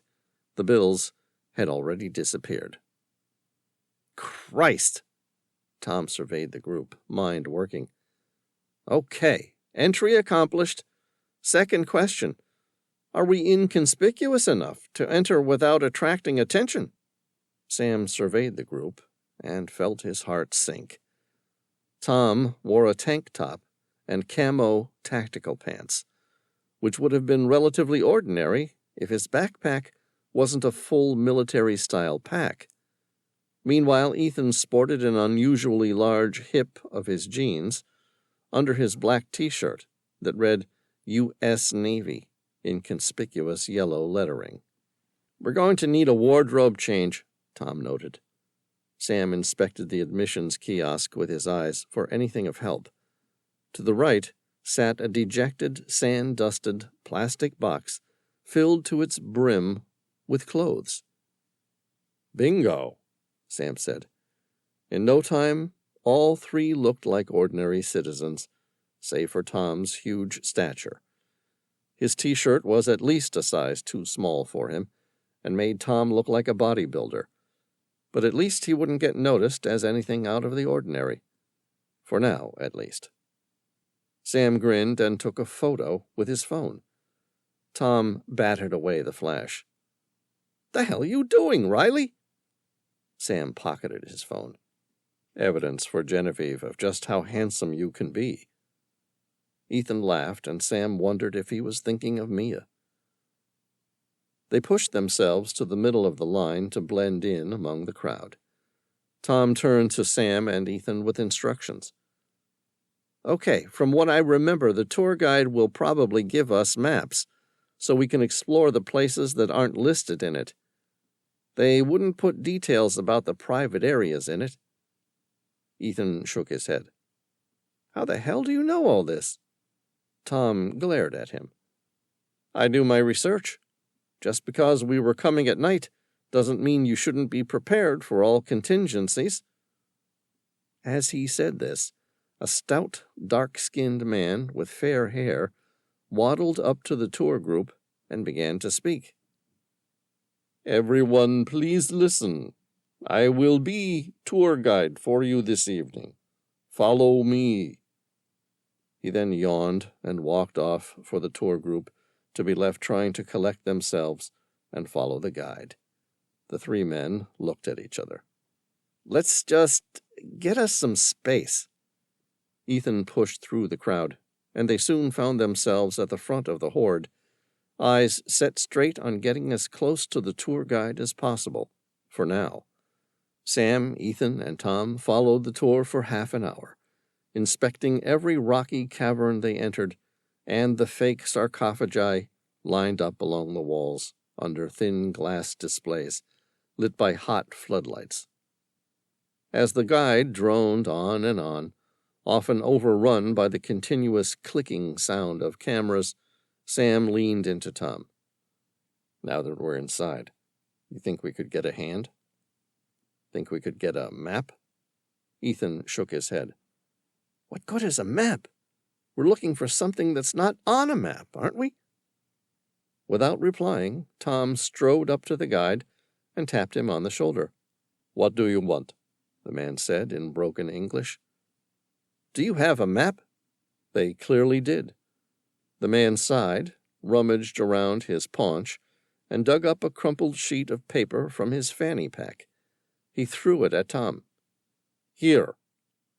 Tom brought the map back and spread it flat, and Ethan and Sam came to his shoulders to see it. The only marked path was the one being toured. "There has to be more than this." Ethan grit his teeth in frustration. Tom threw up his hands. "This map tells me nothing." Sam shook his head. "What exactly did you expect? We have to find it ourselves." "Wait, guys, take a look at this." Tom pointed directly to the left of them. Instead of the same boring wall, there was another passageway, cordoned off by yellow tape, with Egyptian writing that Sam could only assume said something along the lines of "warning" or "caution." Sam knew that, if anything, this was the chance to break off the tour group unnoticed. The Americans and Chinese were presently ogling over a mask supposedly worn by a pharaoh thousands of years ago. Somehow, seeing as it was out in the open and rusting at the edges, Sam doubted the legitimacy of that. Sam looked left and right, then nodded sharply. "Break away, now." With that, Tom vaulted over the tape, and Ethan scuttled under it. None of the tour group appeared to notice. Sam checked one last time and moved the post holding the tape up and walked past. The tunnel beyond the tape was surprisingly spacious and wasn't claustrophobia-inducing, as Sam had feared. It was wide enough for the three to walk side by side comfortably. Even more so, this made him nervous. The obsidian door was here for a fact, but what if it was hidden away so well that none of them could find it? Their efforts would be wasted. He supposed they could talk their way out, claim they'd gotten lost from the group, but what if they really did get lost from the group? There was no map of the places they wanted to go, and there was no end in sight of the tunnel. As they walked, the ground began to angle downwards. They all felt it, but the scenery never changed. Normally, Sam would be staggered by the designs on the walls, the paintings and inscriptions that glowed in the light of his phone when he deemed them safe enough away from the group to risk the illumination. But now, so close, and with no real knowledge of what lay before or behind, he gritted his teeth and continued. Suddenly, Ethan tensed. Sam, walking next to him, stopped too. "What is it?" he whispered, ready for anything. Ethan shook his head. "I don't know. It just feels..." Suddenly, the ground under them gave way. Sam had no time to open his mouth and shout as rubble rained down. The floor dropped out, and he felt himself falling. Dirt and rocks struck his skin, and he defended his face as best he could. He thought of the keys around his neck, and was glad he'd double-chained them with tungsten cord. Then he wasn't glad of anything, as he hit rock bottom hard and fast. He gasped at the pain in his back, and prayed he hadn't broken anything. Miraculously, he still clutched his phone. Its flashlight still illuminated the scene before him, faint and eerie. "Is everyone fine?" Sam shouted as quietly as he could. He didn't want to risk being overheard, and didn't know how far sound echoed in these tunnels. From nearby, he received grunts of affirmation. He shone his phone around, but all he could see was male bodies hunched in pain and recovering. It was all they could see of him, he assumed. Sam gripped his phone and pushed himself aching to his feet. As he brushed off the debris from the fall, he inspected the path. The only difference appeared to be the light, which was coming from somewhere. Sam had assumed it was some trick of his lighting, but now realized that was not the case. Rather than a harsh fluorescent, it was warm and welcoming light, like a campfire. He clicked the light on his phone off, and the light in the distance remained. Sam tipped his head back in wonder.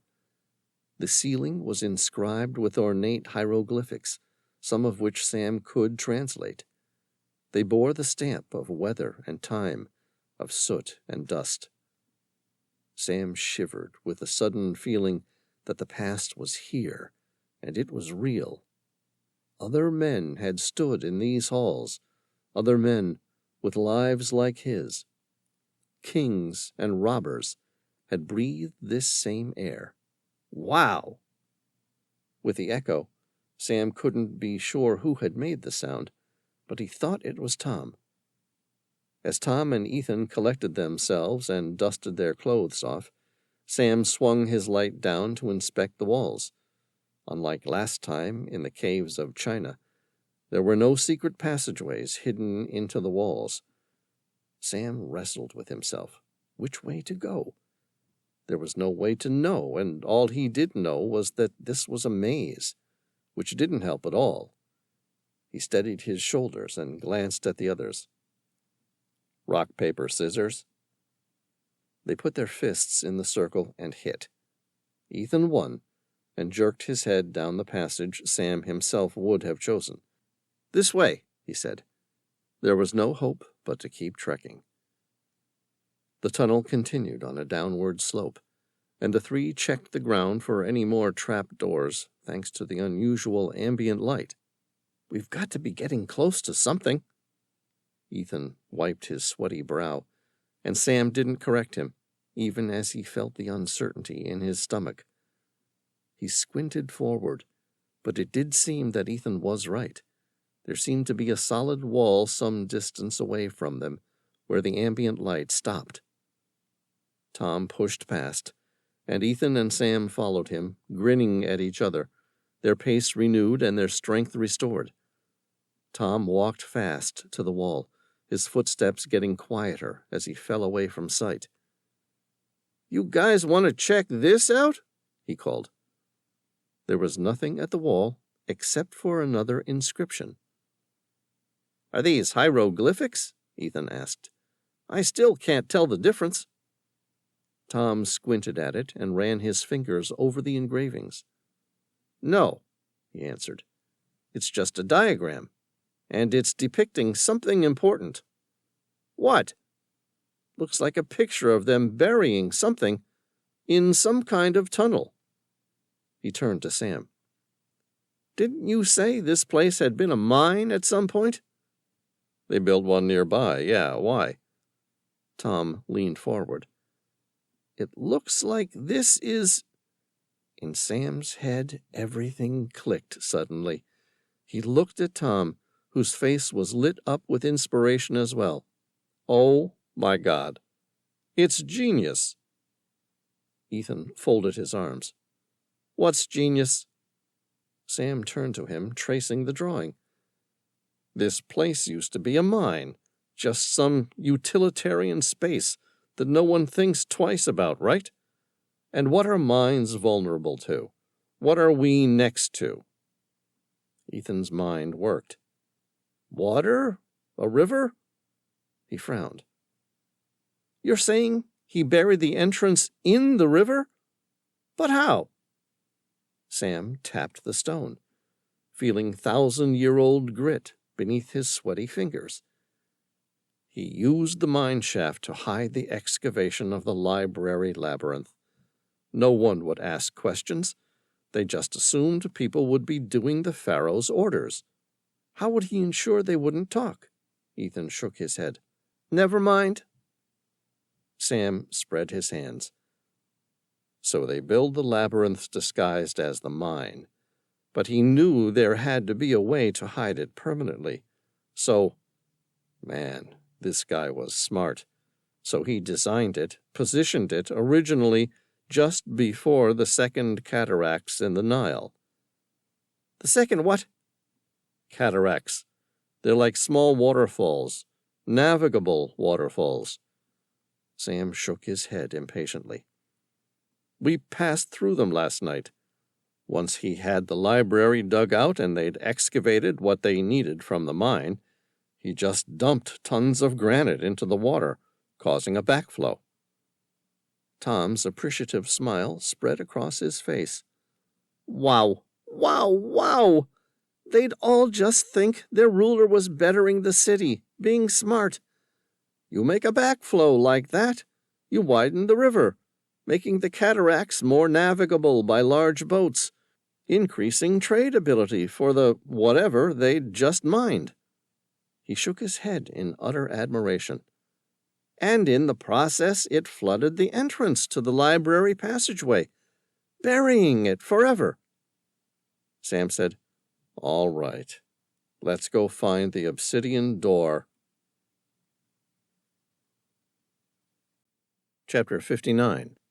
Aswan, River City, Egypt. The Tehillah floated along the Nile River. Although the waters weren't smooth, the boat's automatic stabilization system made the ride feel stable, as if they were riding over land. Sometimes, Sam thought, depending on the land, it was even smoother. Sam looked down the Nile. It barely wound to and fro. Sometimes linear enough boats could continue moving straight without turning.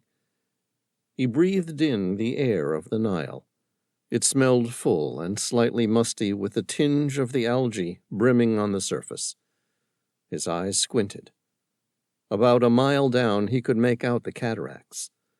Though he had never been there, he knew the cataracts frothed and churned the blue river into a muddy foam. The white bubbles were already visible from the yacht, and Sam could only imagine what their chaos looked like up close. They would soon drive headfirst through the mess of liquid, once again unsure of the outcome. "Hey, Matthew."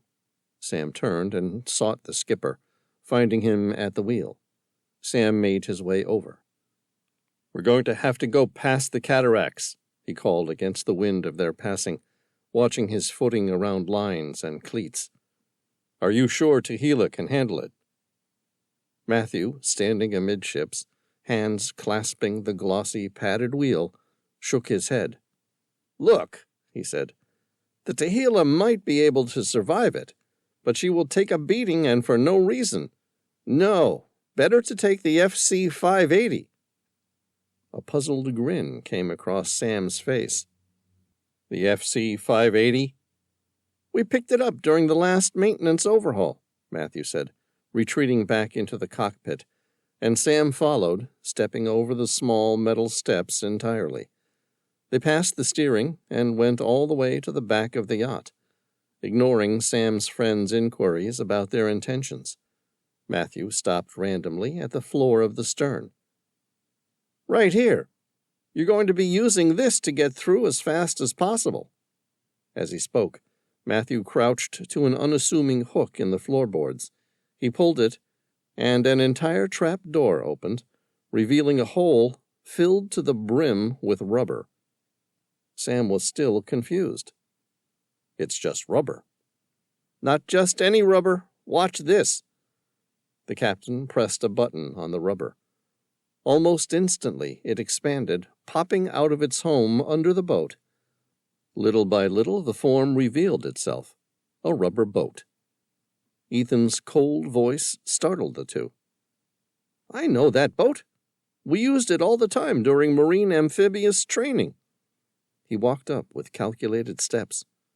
"Really fast. Somewhat impossible to get outside of the military, much less in Egypt. How the hell did you get your hands on this?" Matthew winked. "I have my connections." Sam grinned. This was excellent. He clapped the skipper on the shoulder. "Matthew, you always come through." Now that the FC-580 dragged behind the bullet-like Tehila, the Zodiac looked like an unwilling prisoner forced to parade with a king. Even with this rather ill omen, Sam knew that he would feel infinitely safer in the nimble Zodiac. "We're approaching the cataracts," Matthew called out. "Get your men ready for diving." Sam decided to get his suit on first.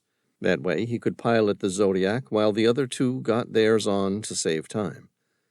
He jumped on the Zodiac, shifting his weight to counteract the swells and falls of the water. The Zodiac wasn't stabilized like the Tehila, and he could feel it. Sam struggled to get the diving suit on.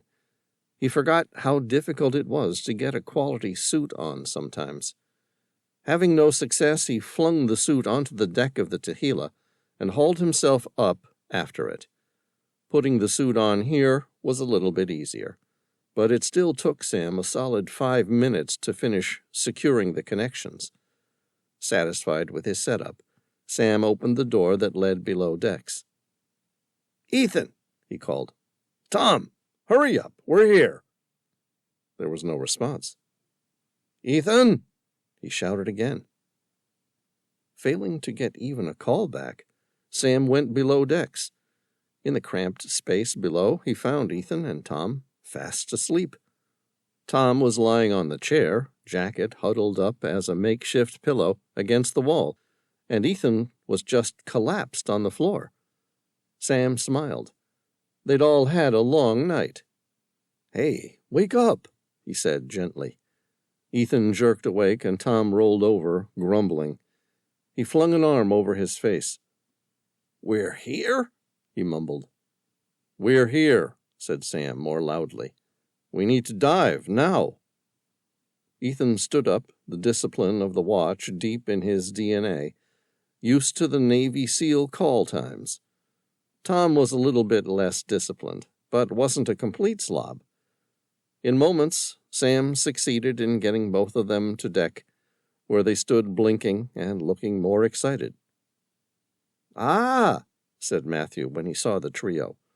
"Ready to go? I'll keep the Tehila waiting for you here. You take the Zodiac and dive." "Thanks, Matthew." Sam turned to Ethan and Tom, who were already pulling on their dry suits and had them loose around their waists. "Hop on. I'll drive us while you two get dressed." Ethan and Tom clambered over the rail and onto the Zodiac first. Sam unknotted the bowline in the rope, keeping the boats together, tossed the end to Matthew, and quickly jumped on before the Zodiac could float away. Sam revved the outboard, and the military-spec'd engine purred as smoothly as a new car. The Zodiac jerked, then surged forward, cutting through the choppy water. In minutes, they'd reached the cataracts. Sam cut the motor and let it idle as he glanced at Ethan and Tom, who were just finishing putting on their suits. The Zodiac drifted toward the eastern bank of the river, settling next to a large boulder, where Sam quickly tied off. "So, now that we're out here, how do we find the passageway?" Ethan adjusted his dive bag. Sam grinned. "I thought that would have been obvious." Chapter 60. They squinted at the blue sky. "It's dive time," Tom said as he adjusted his suit and his mask. The gear muffled the last few words, but he knew that Sam would pick them up. From beside him, Sam heard a snort. He turned to see Ethan fully suited up in the scuba gear, save his mask, which he now raised. "You trying to get out of some work here at the end of the line, Bauer?" Tom grinned. "You wish. Worried about looking like a girl in swimming lessons?" Ethan rolled his eyes. "You want to say that again? Say it again. First in my class, second in my squadron, and—" Sam cut him off. "Gentlemen, as much as I'd love to hear your pissing contest, we don't have time for that." He grinned at Ethan. "Look, Tom's already swimming into the passageway." Ethan swiveled his head and saw the tall figure of a man in a scuba suit paddling away into the darkness. Without a word, he sent a glance to Sam behind the mask, placed the regulator back in his mouth, and flipped over the side of the boat. Sam pulled his own mask down and went in after him. They followed Tom's lead. It was Tom who, with Elise's help, had painstakingly researched online sources for any information about the layout of the mines from the inside. According to their findings, the tunnel was about 50 feet long. Now that they were inside, Sam discovered it was wide enough for all three of them. He turned on his flashlight and shined it ahead of him. The tunnel's carved walls still showed signs of chisel marks from the mining excavation, and before them it wound ever deeper into the ground. Ethan turned to Sam in concern. "We're not going to have enough oxygen," he said through the radio of his full face mask. Sam shook his head. "We'll see how far we get. Treat it as a recon mission." Ethan nodded. "If we can't find any dry passageways, we'll turn around and come back up." Sam turned back around, barely keeping up with Tom, who was eagerly swimming down the passageway. The passageway itself had flattened out, and now they were gliding along a flat floor. Their voices echoed eerily from the regulators as they continued down the passageways. "What do you even think we'll find?" Ethan kept pace easily next to Sam as they both followed Tom down the corridor. "Honestly?" Sam called out to Tom ahead of him. "What do you think, Tom?" Tom had stopped up ahead in the passageway and was now staring at something into the distant dark. Sam and Ethan quickly caught up and joined his friend. "What did you find?" Tom gestured to the passageway. "See there? How the dark looks a little different, and it goes up and up?" Tom swam forward and pointed up. "I think there's a dry hallway up ahead. Let's go check it out." The trio quickly swam up until the water became too shallow to swim well. The light of the flashlight distorted, indicating a surface just up ahead. Sam paddled, then broke the surface. He shined the light around. They had emerged into a small circular chamber full of water, which fed into a hallway. Sam was sure now that the passageway had been intentionally designed this way. He pulled himself to his feet and took off his flippers and mask. The water reached his ankles. Beside him, Ethan and Tom did the same. Ethan shook out his wet hair. "You know more than I do, boys. What's coming up?" Tom gestured to the hallway before them. "According to the plans I was looking at, there should just be another chamber right up ahead." He grinned. "Should we go see if the tales are true?" They sloshed their way down through the passageway. The walls were covered with mysterious Egyptian markings that Sam had only seen in books before. Sam saw images depicting all kinds of scenes, some depicting a parade next to a line of temples marching through a city's street. Others were more surprising, showing a shining disk above a pyramid. "Do these mean anything?" Sam touched the wall. Though he tried to keep it out of his voice, awe filled his words, the weight of history hanging over his head. "Of course they do." Ethan spoke surely, much to Sam's surprise. He'd never thought Ethan to be much of a scholar. "But it would take a full research team years to decode them all. I thought we were only interested in one thing." Sam nodded. Excitement sang in his veins as the full weight of what he was seeing fully sank in.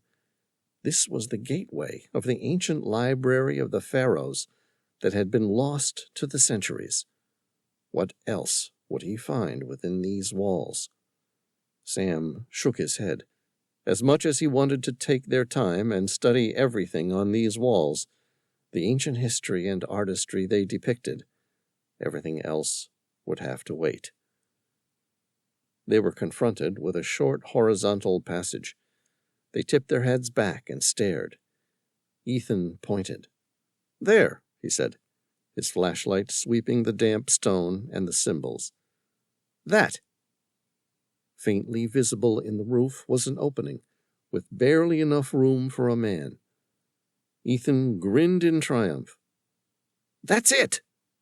He scrambled up a pile of rubble and hauled himself through. Sam shouted up, "What do you see?"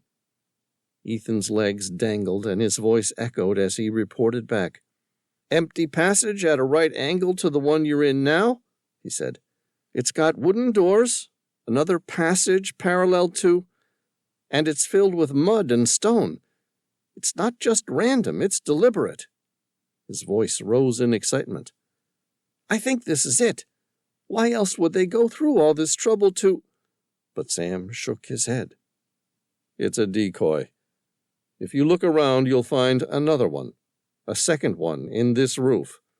The whole pyramid is circled by these passages." But now Ethan shook his head again. "They're open! The doors up here, they're open! Didn't Tom say the burial chambers were up here, somewhere?" Tom called up. "They say the real entrance to the burial chamber is even more carefully concealed. Between the decoy shafts and— Is there an alcove? The right thing is opposite the alcove." Ethan kicked as he looked around. "Alcove, check!" he shouted down. He twisted around and back to the men below. "What are you waiting for? Aren't you coming up?" Sam and Tom looked up and climbed up after Ethan. They pulled their way through. The chamber was not tall enough to stand upright, but as he crouched, panting from the climb, he saw Ethan was right. The doors that led away were open. He exchanged an excited glance with Tom. "Let's go." Ethan stepped out of the way and let Sam go through before him. He emerged into a massive chamber, big enough to stand. Sam stood in awe. The burial chamber he was standing in glowed with a lambent gleam of quartz and well-polished limestone that gleamed even with the dust. The ceiling was made of 3 quartz slabs that made Sam suddenly very aware how much stone they were standing under, and that the pyramid above them was crumbling. This could only be the burial chamber, Sam thought. Above, he could barely make out 2 relieving chambers propped to form a pointed roof. An enormous arch of brick, a full meter thick, built over the pointed roof to support the core of the pyramid. Sam and Tom and Ethan stared. They slowly paced the chamber. To Sam's surprise, the room didn't have any other entrances or exits. This was it. The walls were decorated with elaborate pictographs, depicting the Black Pyramid in fading paint and carvings. He stared in awe, yet he still didn't understand. Wasn't the labyrinth supposed to be below Hawara? This was not a maze, not anything, just a chamber. Sam turned to Ethan and Tom. He felt like an idiot, but it had to be said. "I thought there was a labyrinth. Where's the labyrinth?" He shook his head. I thought it was buried under the Hawara Pyramid." He was surprised to find Tom shaking his head. "Let me run this theory past you. Just hear me out." He raised his hands in the dimness. "When Strabo referred to the expedition below Amenemhat III's pyramid, he wasn't referring to the Hawara Pyramid. We all thought that's what he meant, since it's the more famous one, the stronger one." He shook his head. "But I don't think he was talking about the Hawara Pyramid. I think he was talking about the Black Pyramid." "Oh, no. You have got to be kidding me." "Wait, just wait." Ethan held up his hands, then used them to scrub his dirty face and hair. "I thought the Black Pyramid was reduced to a bunch of mud." Tom nodded, his face a study in wry sympathy. Sam's shoulders slumped against the unavoidable weight of the words. It made sense when he thought about it. He desperately wished it didn't, but it did make a strange kind of sense. "So you're saying the ancient maze that the entire world has been searching for centuries no less, the one that holds invaluable treasures and the secrets of the ancients that could unlock the secrets to more secrets, is not given a fitting burial under a triumphant monument of stone." He looked between them in despair, begging them to convince him otherwise. "It's actually hidden under a crumbling mess of a pyramid? Under nothing but ruins?" Tom nodded again. Ethan shook his head in disbelief. "It doesn't make sense." He turned to Sam. "You told me this... What was his name? This historian guy?" "Strabo," Sam said. "Strabo," Ethan agreed. "Smartest man in history or something like that? First-rate source? Actually saw this labyrinth with his own eyes?" He glared at them, with a touch of desperation in his eyes that Sam chalked up to the late hour and exhaustion. He couldn't blame the seal, really. He felt pretty much the same. How could Strabo, a world-renowned geographer, make such a mistake? Tom smiled, but it was wry. "Easy," he said, tapping the floor. "He didn't make a mistake." Sam finally understood. He put his head in his hands with a long moan. "Right. Damn. You're saying he was being intentionally obtuse." Tom wiped his hands on his wetsuit. "I'm certain of it. It's the only thing that makes sense." He shook his head and slapped Sam on the back. "I think the whole damn thing was a ruse. Amenemhat knew that the Black Pyramid wouldn't support the weight he was putting on it. I think he built the labyrinth in stealth, first inside the mine shafts, and then to deceive his own children, he secured it with the crumbling, failed wreck of his first pyramid. He even showed it to Strabo, who wrote about it as being beneath Hawara, to throw them off his track." "But why?" Sam watched Ethan rummage around in the debris, then stop near a wall and pull out the old map they'd taken from the tour guide. He pressed the map and began to rub. "I don't know." Tom threw up his hands. "Test their intelligence, maybe? It doesn't make any damn sense. I can't believe we came all the way here for nothing. Now what? We go tomorrow night to the Black Pyramid? What's left of it?" "Ethan," he called over, "what are you doing?" Ethan didn't answer. Sam turned back to Tom, glaring. "This is bullshit." Tom spread his hands in sympathy. "I know. The only chance we have is to backtrack, go tomorrow to the Black Pyramid, and start from the beginning again." A piece of paper fluttered between them. Tom broke off, staring at it. "What's this?" Sam leaned over Tom's shoulder as he snatched the paper off of the damp ground. "What the hell is this?" Ethan put his thumbs in his pants. "Looks like some kind of map." He gestured behind him. "Found it on the wall over there. Looked familiar, so I scribbled it down while you old farts were bickering like two little ladies." He smirked. "Sorry about the paper choice. Didn't have any ancient papyrus on me at the time. Hopefully that will do." His voice changed, a little more serious. "I mean it. Hopefully you can make it out on top of the new map. It's the only paper I had. Do any of you have something better?" Sam waved him down with a frown. "Hush. I can't look if you're yammering like that. Shut up and let me see." He studied the paper in the dim light. If he squinted past the modern depictions of the pyramid's interior, it did look like a map. At the very least, it looked like more than they had before. A hell of a lot more, actually. "Well, I'll be damned," he said, turning to Ethan, to find the boy watching him anxiously and trying to hide his nerves. "Aren't you just a first-class thief?"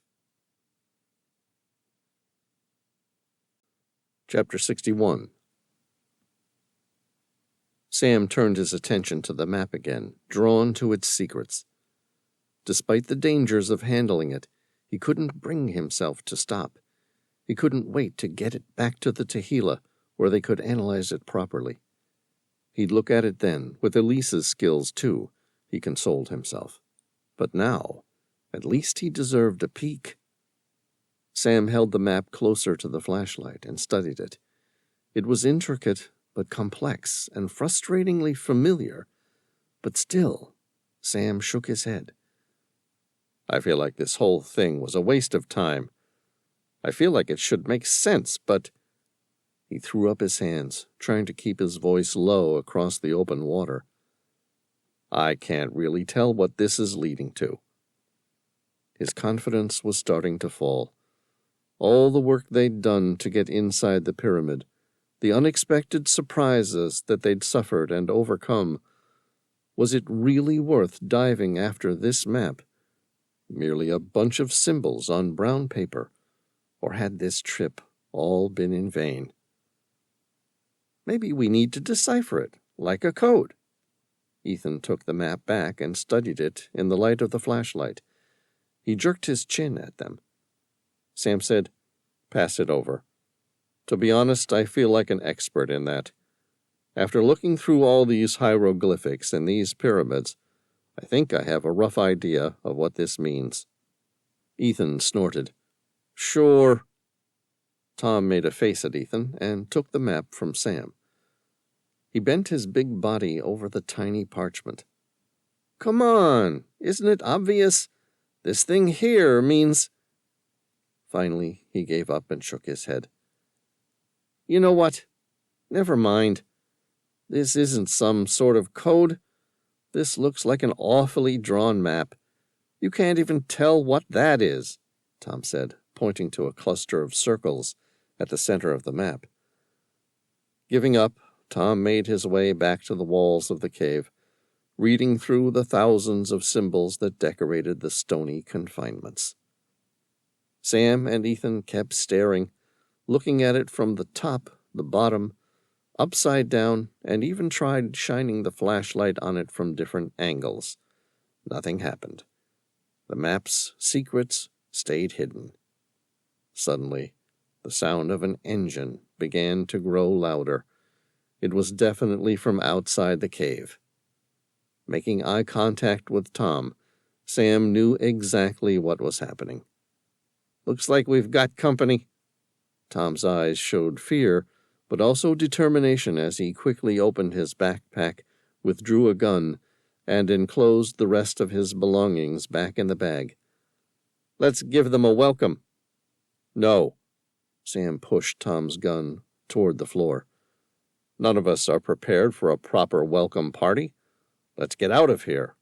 He looked at Ethan. "Now." With Tom leading the group through moss and rock, the sounds of the engine grew louder and louder. It only meant one thing. They were in trouble. Chapter 62. Even as they scrambled to pack up their belongings into the bags on their backs, Sam couldn't help but appreciate the raw power behind the engines fast approaching them. "You hear that?" Sam asked, as Ethan attempted to stuff a small generator back into his camo backpack. Tom looked up with a look of infinite exasperation. "I think we both hear it, Sam. That's why I'm packing up. Why I'm packing up, at least. It would be great if you could help me out with this." He threw Sam a flashlight, which bounced off his chest and rolled into a dip in the mossy rocks. Sam shook himself out of a trance, brought on by that approaching roar that crashed through the pyramid tunnels like the rush of fate. He knew he should move, but he found himself gripped by the power of the night, and all he could think about was the power behind the consistent drone of the engine spinning the propellers, creating the thrust, and pushing the enemy to them faster and faster. A small part of him inside screamed for Sam to wake up, but this too was overtaken by the speedboat. "That's a lot of power behind it. I wonder if it's faster than our Zodiac." Tom grabbed Sam by the scuba respirator hanging off his neck. "That won't matter if you don't get off your ass very soon and start hauling it out of here," he muttered through gritted teeth. As he spoke, the familiar pop-drip sounds of bullets hitting the water around them filled the air. The engine of the speedboat also got louder, and all of a sudden, Sam snapped out of his trance. What the hell was I on? He wondered if the air was drugged with some kind of poison. There were stories of pharaohs defending their tombs in such ways, and just because it hadn't been written about didn't mean it wasn't true. There wasn't time to think about that. They needed to get out as soon as possible. That's all there was to it. He shot to his feet, shouldered his backpack, and began following Tom and Ethan in a full sprint. The rocks suddenly became very quiet as their attackers cut the power and got off. Sam forced himself to focus. That silence could only mean one thing. They were on land too. Running forward as fast as he could, Sam struggled with the pocket on his scuba suit and procured his trusty pistol. The worn-in rubber grip and perfect weight fit familiarly in his hand, and he felt steadier. At splashes and shouts and the whisk of shoes on rock, Sam took a breath and looked behind him. 5 men clambered out of their larger speedboat, guns in hand. Even from here, he could easily make out the models of the guns, and wondered what the hell they'd gotten themselves into. Trapped themselves in here like mice in a maze. 2 of them held Heckler & Koch UMP-45s, and another a Beretta. While 3 of them were in scuba gear as if they were ready to dive at a moment's notice, 2 were in street clothes. Sam made out a pale face dressed in an impeccable black suit, while the taller man sported khaki shorts and a t-shirt, and Sam thought irrationally that he must be freezing in the desert night, and then thought, why the hell do I care? He didn't give a damn what they wore, as long as they died wearing it. But he did care. Some part of his brain must. The black suit looked familiar. So did the glasses the other man wore. But before Sam had a chance to look further, bullets whizzed past his ears, making him duck before firing random shots in the enemy's general direction. Ethan seemed to notice the unusual familiarity, too, and frowned at Sam as they fled. "I've seen those 2 people somewhere," he shouted as he aimed his own AK at the 5 men running after them. Sam panted as they fell naturally into step. "Same as me." "Look there!" Tom pointed directly in front of them. They'd reached the entrance, and the silhouette of the Tehillah loomed in the distance, with the FC-580 closer, just off the rocks. But the men were gaining on them. While the trio were bogged down by the water still in the scuba suits, their pursuers were nimble and easily jumped over the large rocks in their way. Sam's breath rasped like fire in his throat as he leaned over his thighs, gasping, "We're not going to make it." Tom slowed to a stop, panting. "You're right." He then brandished his gun, which glinted in the morning Egyptian sun. "But we can fight." He, Ethan, and Sam exchanged grins. They ran for cover behind 3 rocks large enough for them to lean their backs on. It was a gamble. They could try to catch the bad guys by surprise when they went past the rocks, looking for their suddenly vanished quarry. Or they could confront them in a firefight now. Sam looked at Tom, asking the question with his eyes. Which would it be? Sam didn't have to answer his own question. A voice rang out against the hard, wet stone, and Sam clenched his fist. "There's no point in playing games, Mr. Reilly. We know you are there, and we know where we want you. I have guns trained on you from all angles." The voice sent a chill down his spine. Ethan's eyes swung straight to Sam's with a cold, calculating look. Tom dropped his gun, which clattered onto the stones. "Bastard," he swore, almost without sound. "God-damn bastard." The voice went on, all cultured, calm, and so smug, Sam wanted to slap it out of the air. "So I would suggest coming from behind those rocks, hands raised, before I take you all to hell." It was Armando. Sam gripped his gun, preparing to charge out and blast these men into oblivion. To hell with caution, to hell with tact. Rage boiled up in him at men who would like to get what they want, men who thought there was no other way. He was just about to stand and face them, expose himself to bullets and rage, when Ethan surprisingly rose first. Sam hadn't expected the Navy SEAL to give himself up so easily. Maybe, if there was no way out, Ethan thought it was better to cooperate. Sam looked up at the soldier's face. He was gritting his teeth, pain and fury warring in his eyes. Ethan's hands suddenly clenched on the gun. "Josh, what the hell are you doing?" Now Sam recognized where he'd seen that suit before. He peered out from around the edge of the rock, trying not to get his head blown off.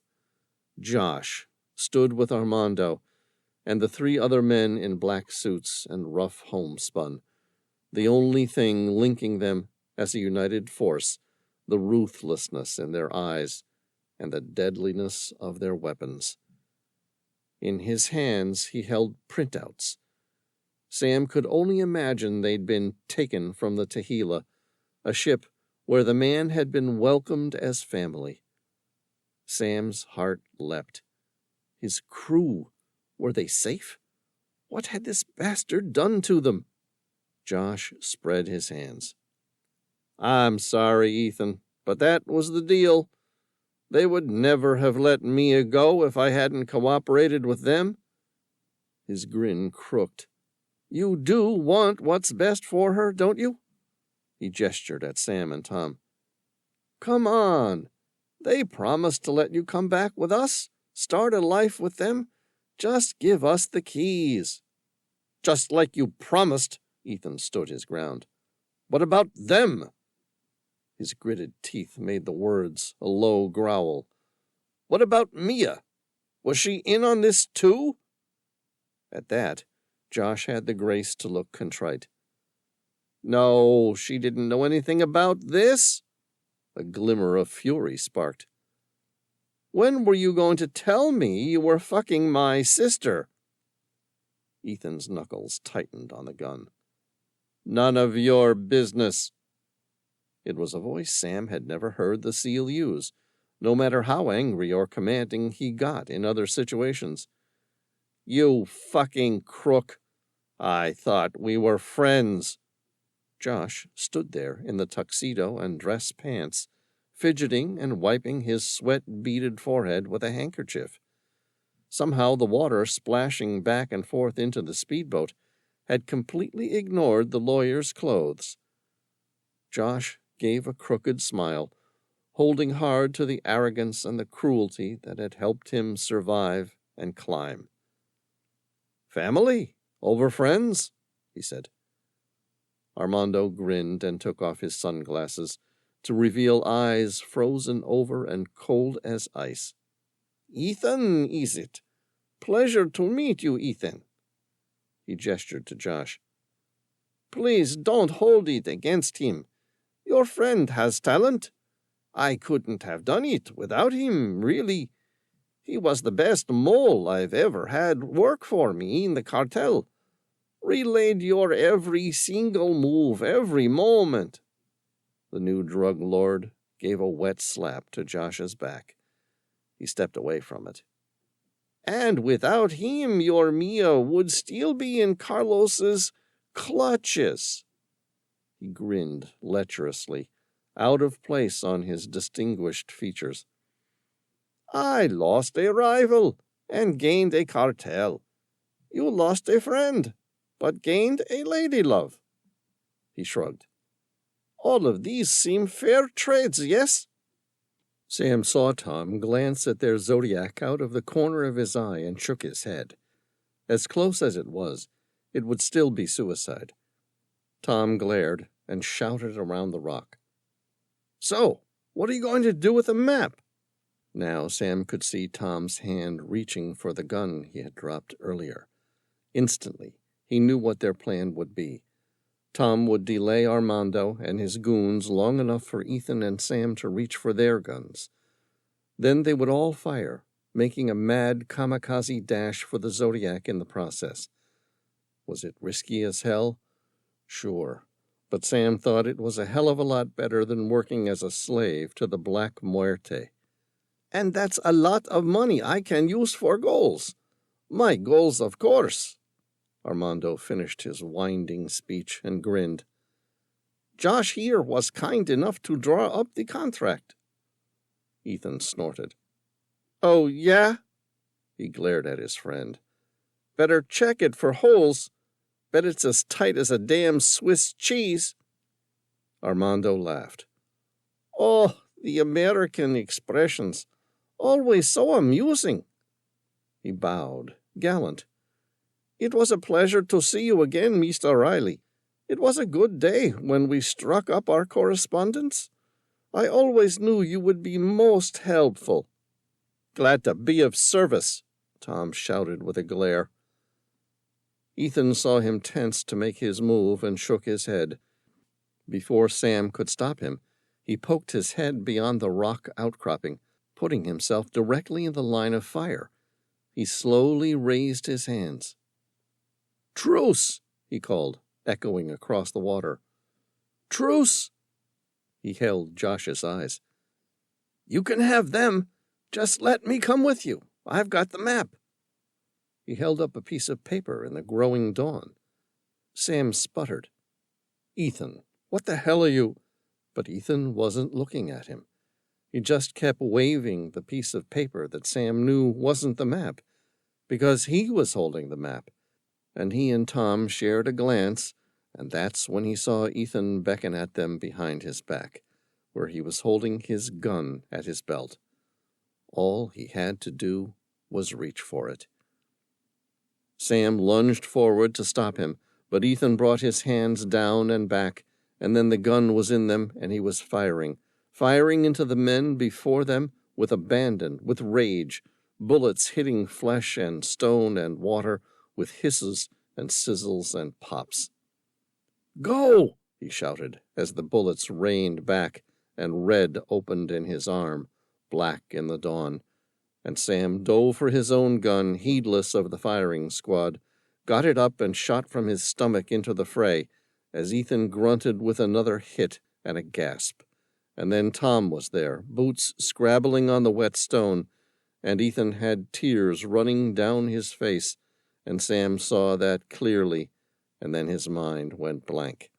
Then Tom dragged his arm as Ethan covered them, and, firing in quick succession, Tom dragged Sam toward the boat. Under the increased fire, Armando and his group ducked, but not before one of them got hit with a bullet square in the chest, falling over and dropping his UMP. Sam and Ethan brandished their own weapons and provided cover fire. "Sam, let's move!" Tom shouted, racing for the water. Sam followed suit, but Ethan wasn't moving. "Ethan!" he shouted, but Ethan just shook his head, fury filling his face. "I'm not leaving before I strangle that son of a bitch with my own bare hands." He pointed at Josh, who was curled in a ball on the moss. "There's going to be plenty of time to do that, but only if we reach the Zodiac," Sam said as he grabbed Ethan by the scruff of his suit. Almost instantly they were met with return fire, but this time they kept running. Sam shot over his stomach and under his shoulder with his pistol, but did not dare to look back.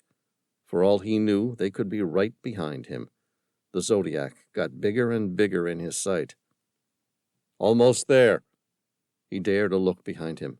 Armando and his team were gaining, already shouting and gesturing to their boat, giving a moment of reprieve as they gave chase. Shit, if they kept running at this rate, they would never make it. Sam didn't know which was worse, a pitched sea battle or here on the rocks. At that instant, Sam's foot lost traction with the slippery moss a few feet in front of the Zodiac. He felt his body accelerating full force into the rocks. "Keep going," he called to Ethan and Tom when they stalled, seeing him on the ground. "Save yourselves first." "No way," Tom panted, as he struggled to drag Sam's sprained and limp body into the wildly rocking Zodiac, as Ethan covered their retreat. Sam slid into the squeaky rubber and the motor revved, and his leg pulsed and ached under him. He turned to Ethan with a glare. "Your goddamn good man is a goddamn—" His voice died in his throat. Ethan's chest was riddled with holes. Blood streamed from cuts in his face. He drew breath with a staggering gurgle that didn't sound good at all. "The Tehillah!" Sam shouted. "Go, now!" But he remembered the power of the motor he'd heard in the caves. The enemy had more horsepower than them. As if to prove it, the cartel's motorboat roared past the rock outcropping and around the shallow falls. Tom glanced at the gas while Sam gasped in pain as the harsh flight jostled his leg. "Got her full throttle, Sam, and can't do much more." Sam grit his teeth. "Do more!" Tom shook his head as bullets splashed the water, and they all flinched. Then, over the horizon, another noise. A silence more than a noise. Some kind of presence. Sam couldn't have said what made him turn, maybe the feel of sea air all his life. But he faced the stern and his mouth dropped. There, in the distance, was the Tehillah. He squinted. Too much to hope. But no, he could see it now, definitely moving toward them. "Tom!" he shouted. Tom stopped firing and let the tiller go for an instant to look behind them. That's when Armando fired at their hull, and the bullets finally pierced the toughened, multi-layered rubber with a bang. Air whooshed out. Ethan fumbled his fingers into the hole, plugging the gap.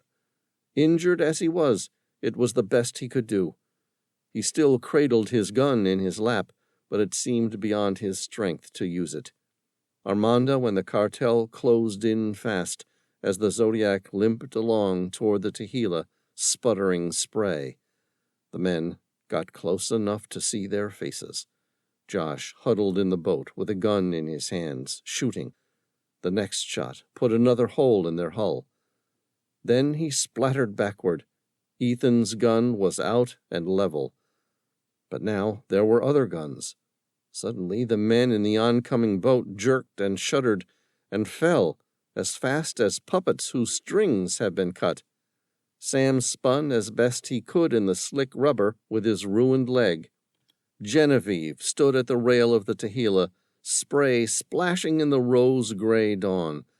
Mia stood at her side, her mouth hard, as she stared at her brother's corpse in the boat with their enemies, and then falling open as she saw Ethan's bullet-riddled body in the boat with Sam and Tom.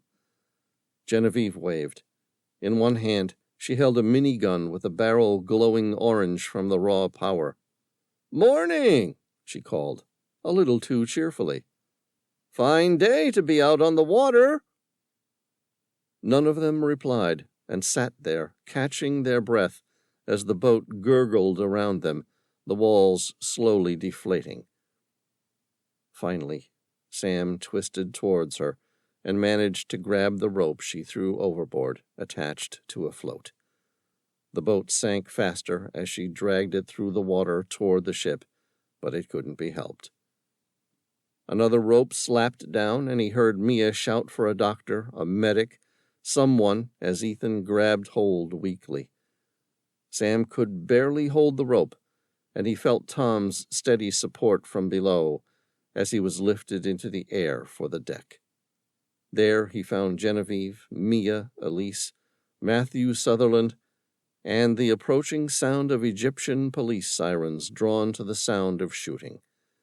Matthew looked at the approaching white spray and tightened his lips. Sam wondered if he was thinking about bribes.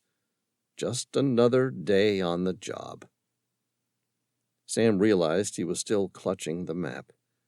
He unclenched his fingers, but it wouldn't leave his grip.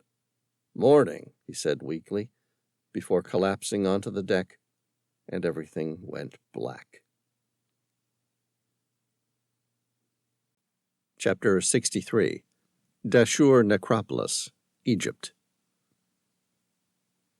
Staring off into the distance, Sam let the burning sunlight reflected off the sand fill him, trying to scorch out the events of yesterday. He'd slept the rest of the day, and most of the night, Matthew tending to his leg, which wasn't sprained as he'd feared, but just very badly bruised. He'd be up again soon if he had anything to say about it. Still, it had been 5 days since the shootout on the water, and Sam and the crew of the Tehila had been lying low. Ethan's wounds took time to heal, and they all thought it best to let the madness die down before they slipped back into the pyramid with the map. There was no way Sam was leaving this god-forsaken town without seeing what he'd come to see. He and Ethan deserved that much at least.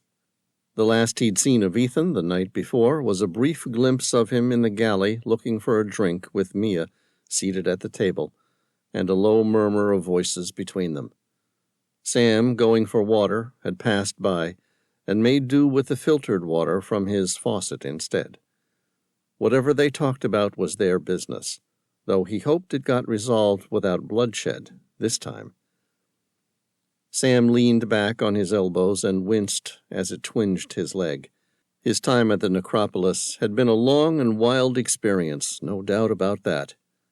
Now he was taking a small amount of quiet before the rest of the storm.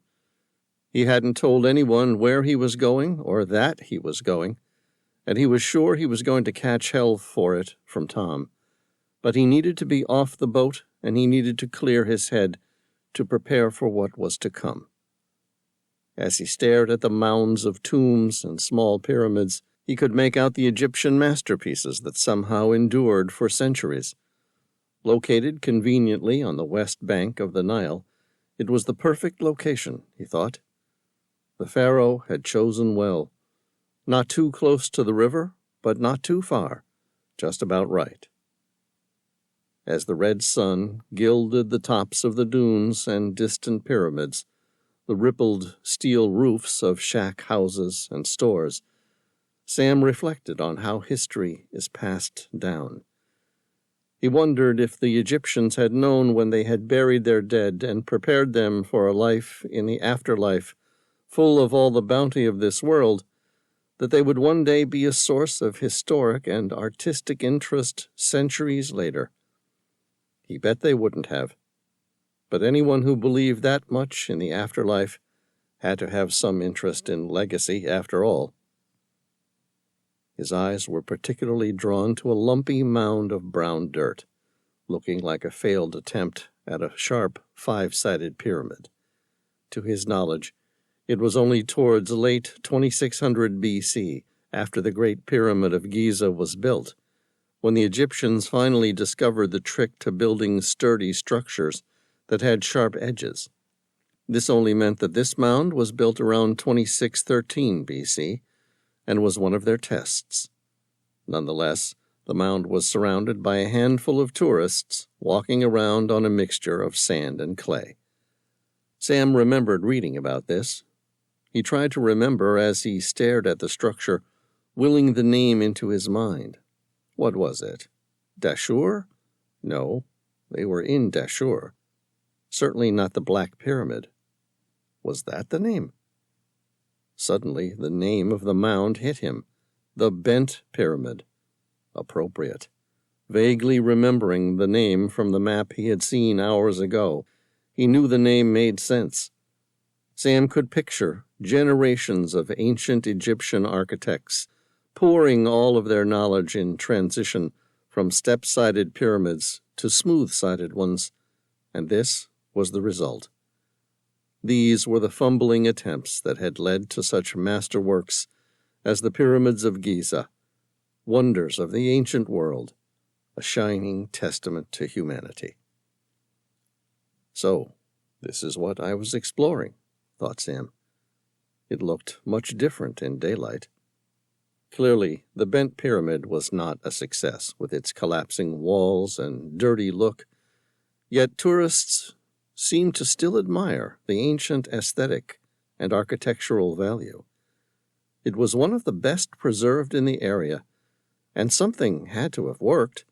Its outside limestone was still mainly intact, unlike many of the pyramids in the surrounding area. Pyramids, right.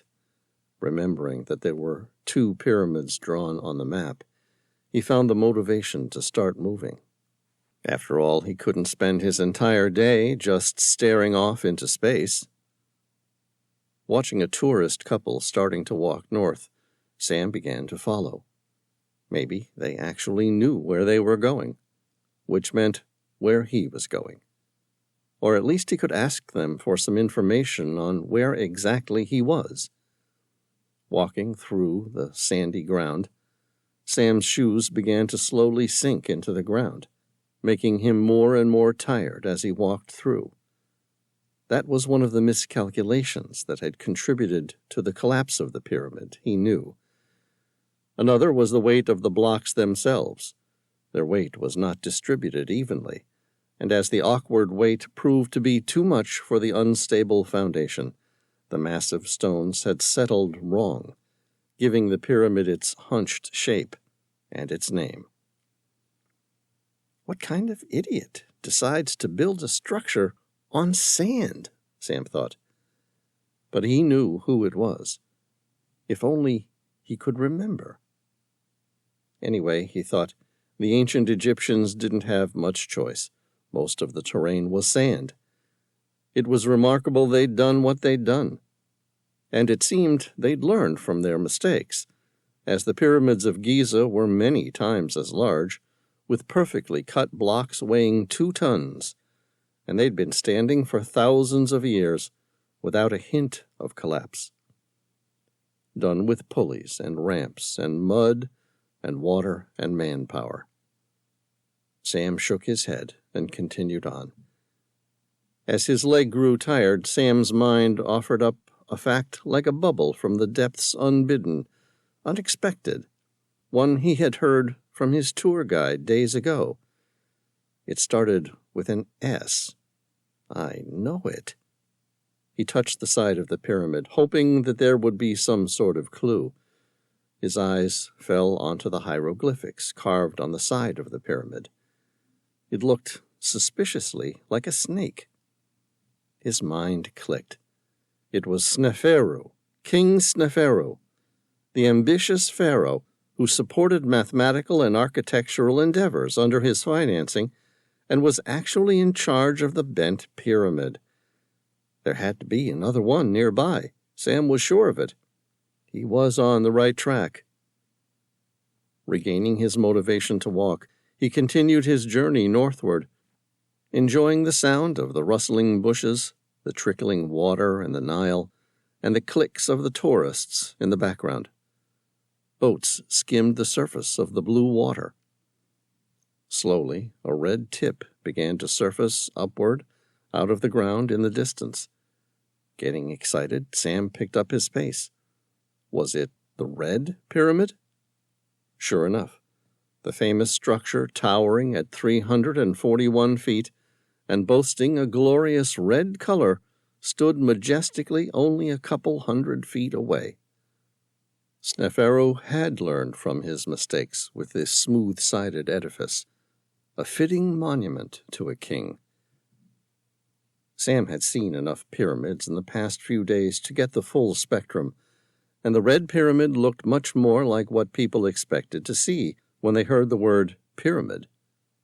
The learning curve was steep, Sam thought, as he gazed at the structure. It was only the second true pyramid which was ever built, but it had come damn close to achieving the ideal of the pyramid builder's art.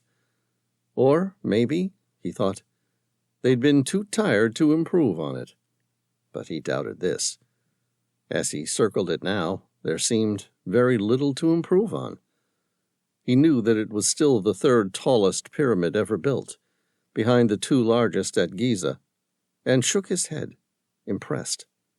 It was really amazing that so little was known about it, despite the fact that it had been hidden in a restricted area, safe from the prying eyes of the public, ripe for study, until 1996.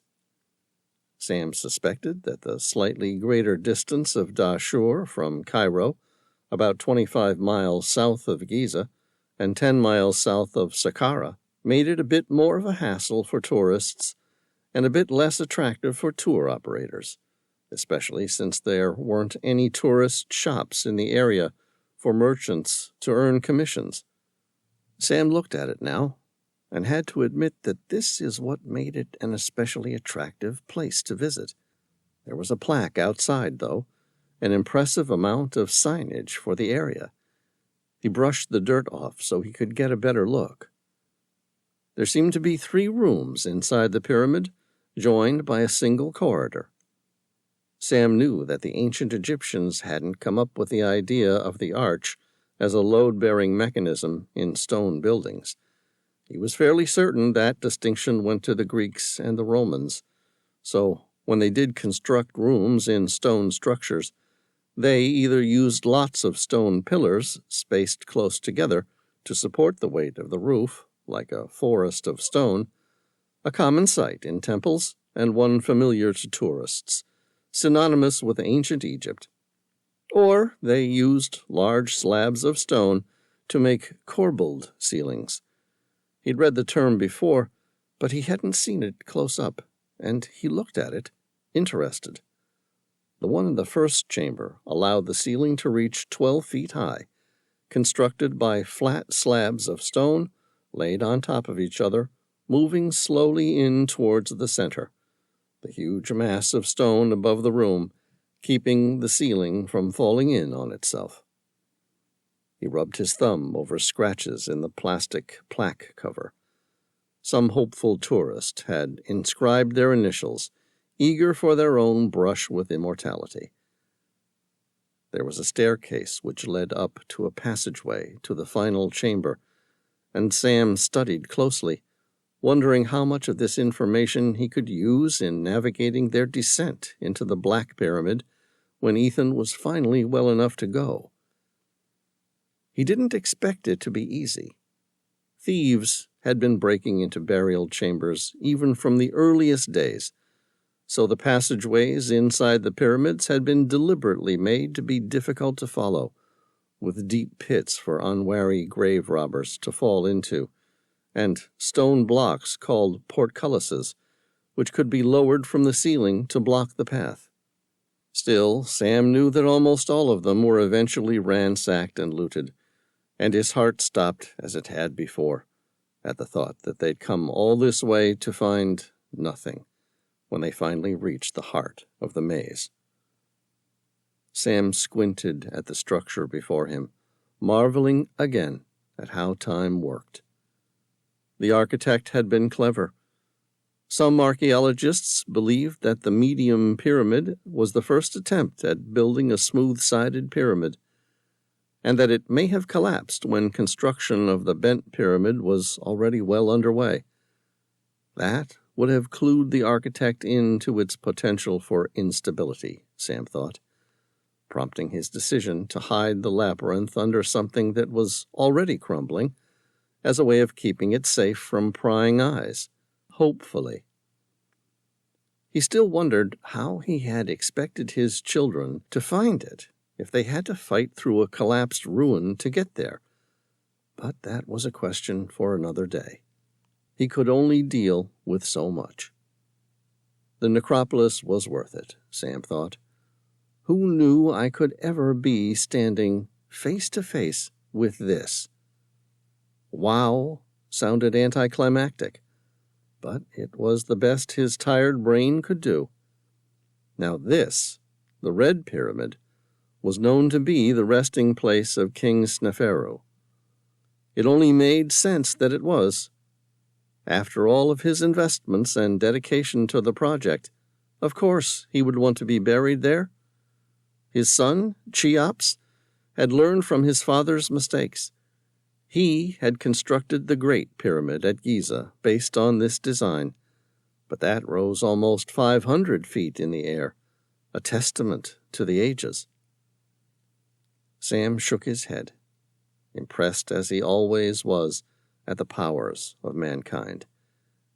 He wasn't a philosophical man by any means, but he could give credit where credit was due, and there was definitely something humbling about standing next to such power.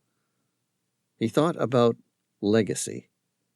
He thought about the man who had built the Black Pyramid, and thought about what kind of man he had been, what kind of father. So, he should expect staircases, he thought, when they made their entrance into the Black Pyramid. He should expect portcullises and booby traps and passageways that went nowhere.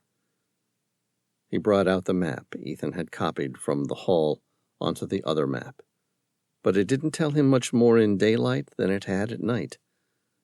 Someone must have found their way in to make the map, he thought. Yes, someone. Many someones. All dead. He knew the pyramid before him had already been breached and defiled by Europeans. He was sure of it. What he didn't know was if it was worth going in.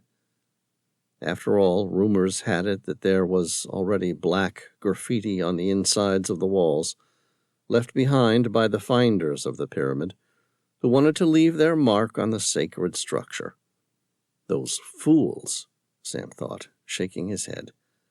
That they would disgrace such a magnificent structure was beyond him. Sam sat down on the gravel, took out his journal, and flipped the book open to a free page. Rummaging in his pack, he held the book open with his thumb and carefully took out his sketching pencil and began measuring out the sides of the pyramid. Slowly, he became more appreciative of the Egyptians' intellect.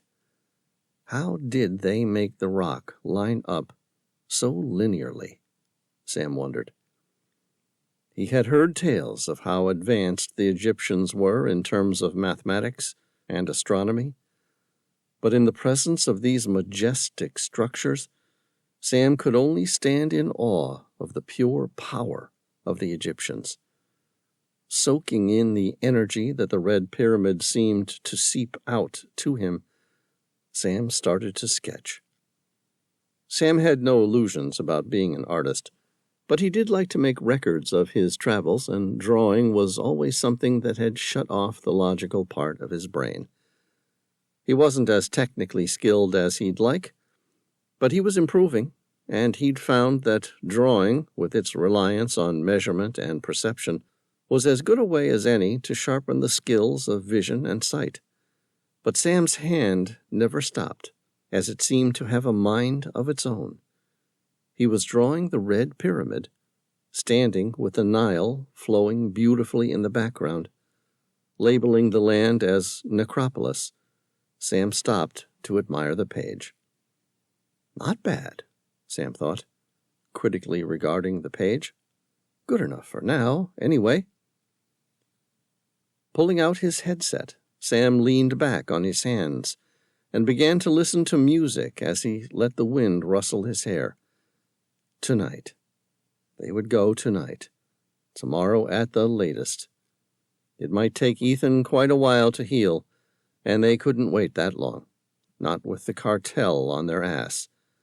Not when he didn't know how much Josh had already said.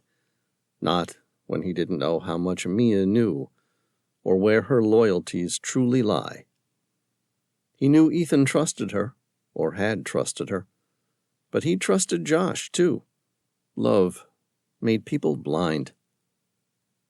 He laughed as a song came into his ears. All You Need Is Love. Playing the Beatles always made him feel more hopeful about the world. Good art did that. That's why people loved it. It made you feel connected to something greater than yourself, and remember your own purpose in this mad play called the cosmos. Sam lost himself in his thoughts once again. He imagined the Egyptians dancing to the music of British rock bands, the Egyptians drinking beer and trying fast food. He pictured the Egyptians teaching the Americans how to write hieroglyphics and drawing murals on the subways to promote the importance of aesthetics. His thoughts turned to what they would find later, when he and Tom entered the Black Pyramid and tried to follow the map, as he squinted at the structure. In the distance, date palms dotted the floodplain of the Nile, and Sam thought that it was part of the reason the whole thing had collapsed, and part of the architect's genius. It was only 10 feet above sea level here. Well, if the man could use it, he could use it too. Sam packed up his book in the setting sun, fighting the sudden chill. Faintly, in the distance, he could see the Tehillah riding the waves like a goddess. Tonight. They'd go tonight. Chapter 64. Tom and Sam had snuck off the boat as quietly as possible. They hadn't told Ethan they were going, and when they'd asked Genevieve where he was, she'd shrugged and said he was resting. He'd been resting and didn't want to be disturbed. That was good enough for them. But when they reached the Black Pyramid, they found a man in the shadows already waiting. Sam tensed, hand reaching for his gun. Then he recognized him, and his hand didn't drop, but his face did, into a scowl. What the hell are you doing here? You're supposed to be resting. Ethan wore bandages under his shirt, but he looked hale and eager, with a defiant glint in his eyes. There's no way I'm missing this after everything that's happened. His eyes blazed a challenge. I have every right to enter this place just as much as you. I found a key. Tom snorted. You stole a key? Ethan glared at him. Men tried to kill me for it. I killed them. I helped you get the other 2 keys. Without me, you wouldn't even know where they were. And almost got us killed with your help, slimy turncoat. Ethan swung on him. And all your friends are perfect? He swallowed. We do what we have to in war. Tom stepped forward. How do we know you won't leave us in there? Take the... Ethan punched Tom in the stomach. The other man, caught by surprise, stumbled back, winded. Before Tom could retaliate and do serious damage to Ethan's already damaged physique, Sam stepped in the middle. Hey, he has a right to be here, just like you do. I'm not playing nursemaid to either of you."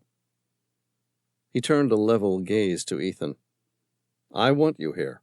You're a good man to have in a fight, and you do have a right. But I'm not going to drag you along. You keep up on your own steam, or you don't keep up at all." Ethan met his gaze with a level gaze of his own. "Understood." He grinned surprisingly. "Boss?" Sam flicked a glance at Tom. "Can we all play nice?" Tom looked mulish. "Sure, if he does." Sam rolled his eyes. Ethan and Tom shared a look. Tom's lip quirked. Ethan's did too. Sam wondered just how the man had managed to get off the tequila in the first place. Depending on his future plans, he wondered if Ethan would be interested in being a part of the crew.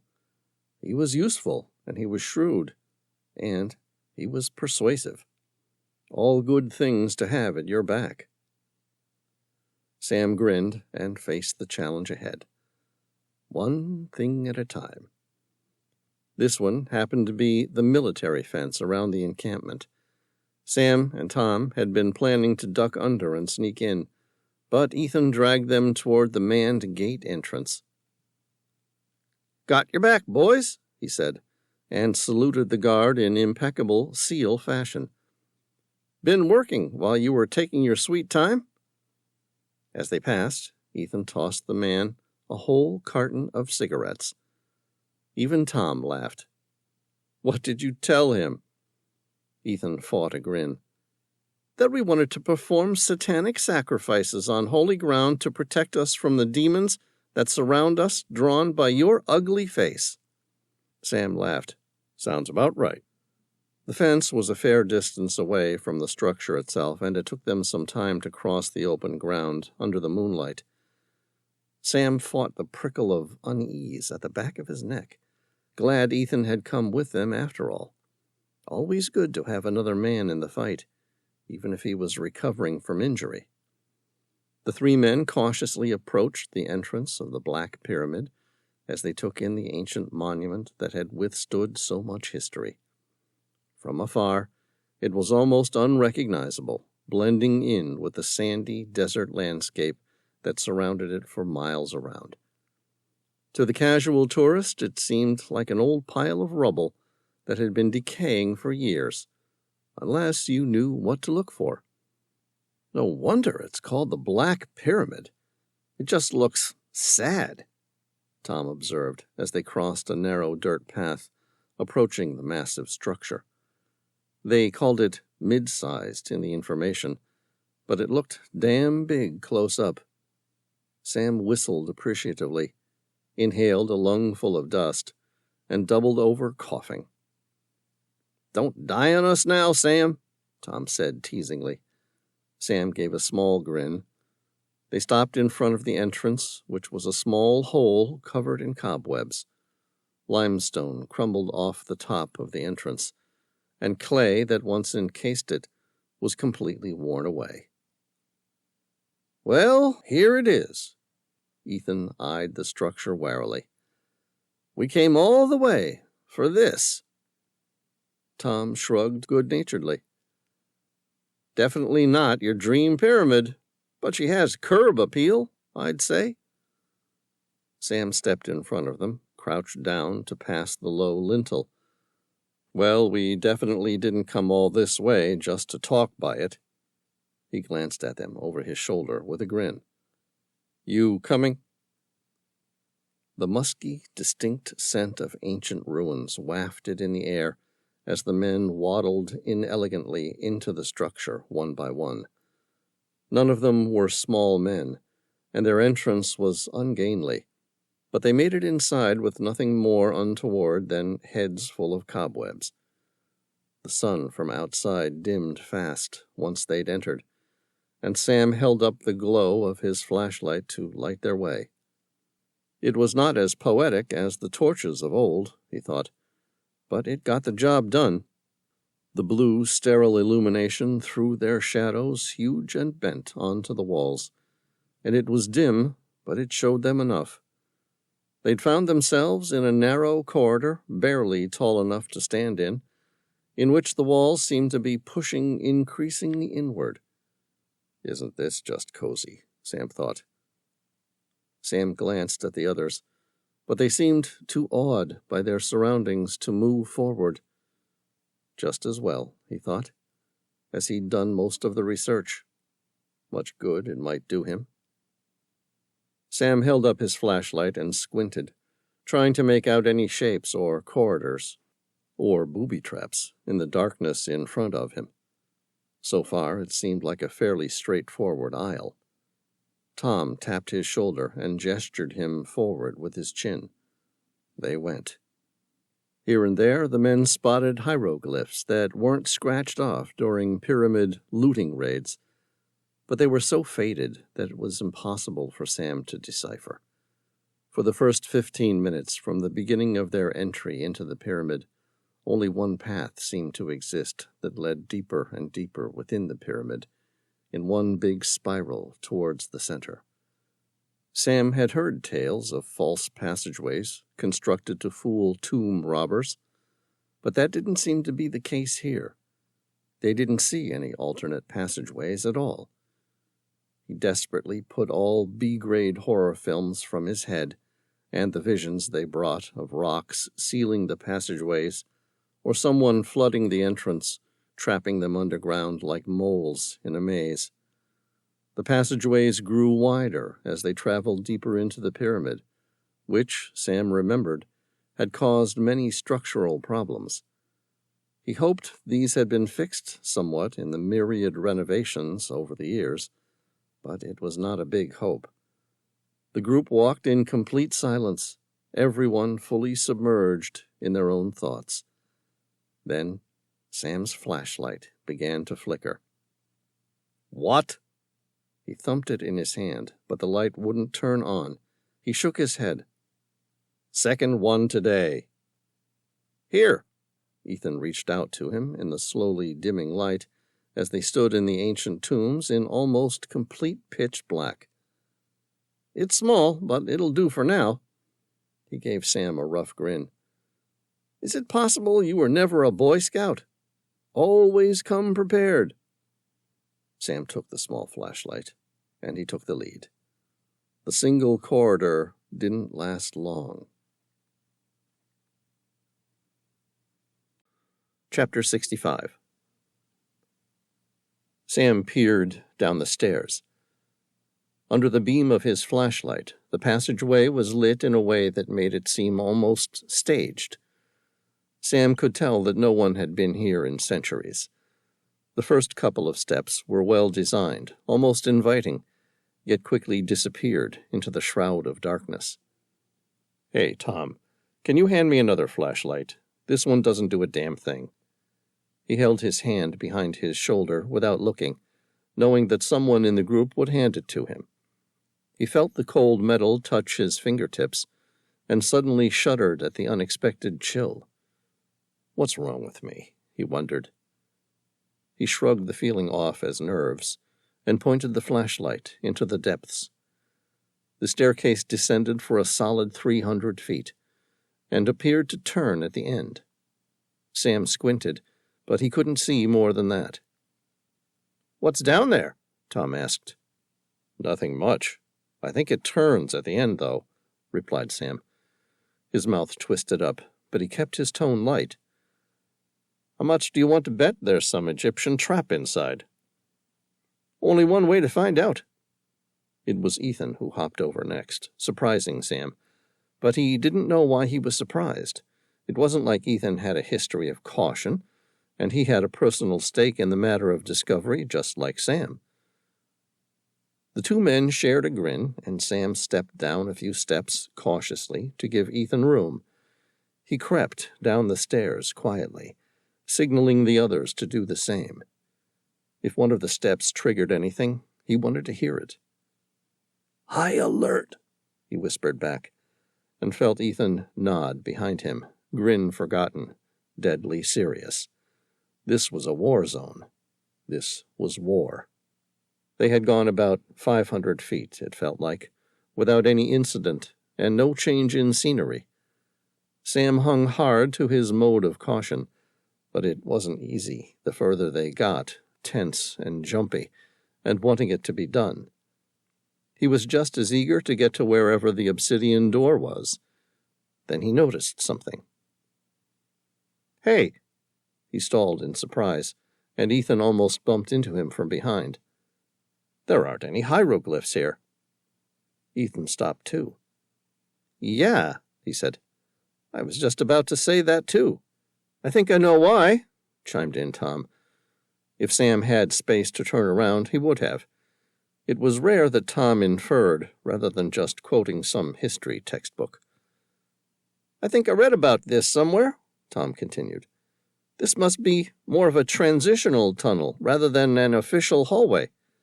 Even in secret passages, they had hieroglyphs.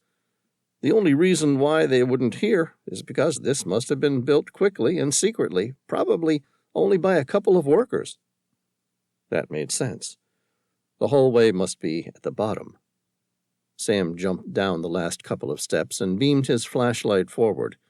Indeed, it was a hallway, walls lined from bottom to top with ancient markings that Sam had never seen before. He squinted toward the end of the hallway. He couldn't see the end. Tom and Ethan caught up to him. "What do you see? Where's the end?" asked Ethan. Sam shone his flashlight, but no more secrets revealed themselves. He shrugged. "I don't know." Tom glanced at them. "What should we do?" Sam glared back. "I mean, what can we do? We go for it." As if on cue, there was a deep thud at the top of the staircase.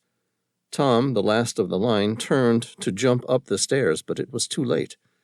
The entrance that they had come from had closed. There was nothing there but a wall of stone. "Oh, shit!" There didn't seem to be anything else to say. Ethan shrugged with a wry grin.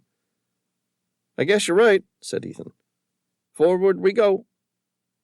"This really isn't the time for being a smartass." Sam glared at him, annoyed. "If we run out of air in here, we run out of light." "No, he's right," said Tom. As Sam looked at him, ready to retort, Tom held up his hand. "Look at the walls, the people on them. They're all either looking or running towards the end of the hall." Sam stopped his tirade in surprise. He turned and inspected the wall and found that Tom was right. The last people who had seen these markings were probably the ones who created them. They had to be true somehow. And all of the tiny Egyptian people were running with a look of hypnosis towards whatever was waiting for them at the end of the hall. Sam hoped like hell it wasn't the afterlife. But they were right. Nothing to do but go forward. All right. The figures on the wall point the way. Let's go. Sam put one foot in front of the other back into the dark.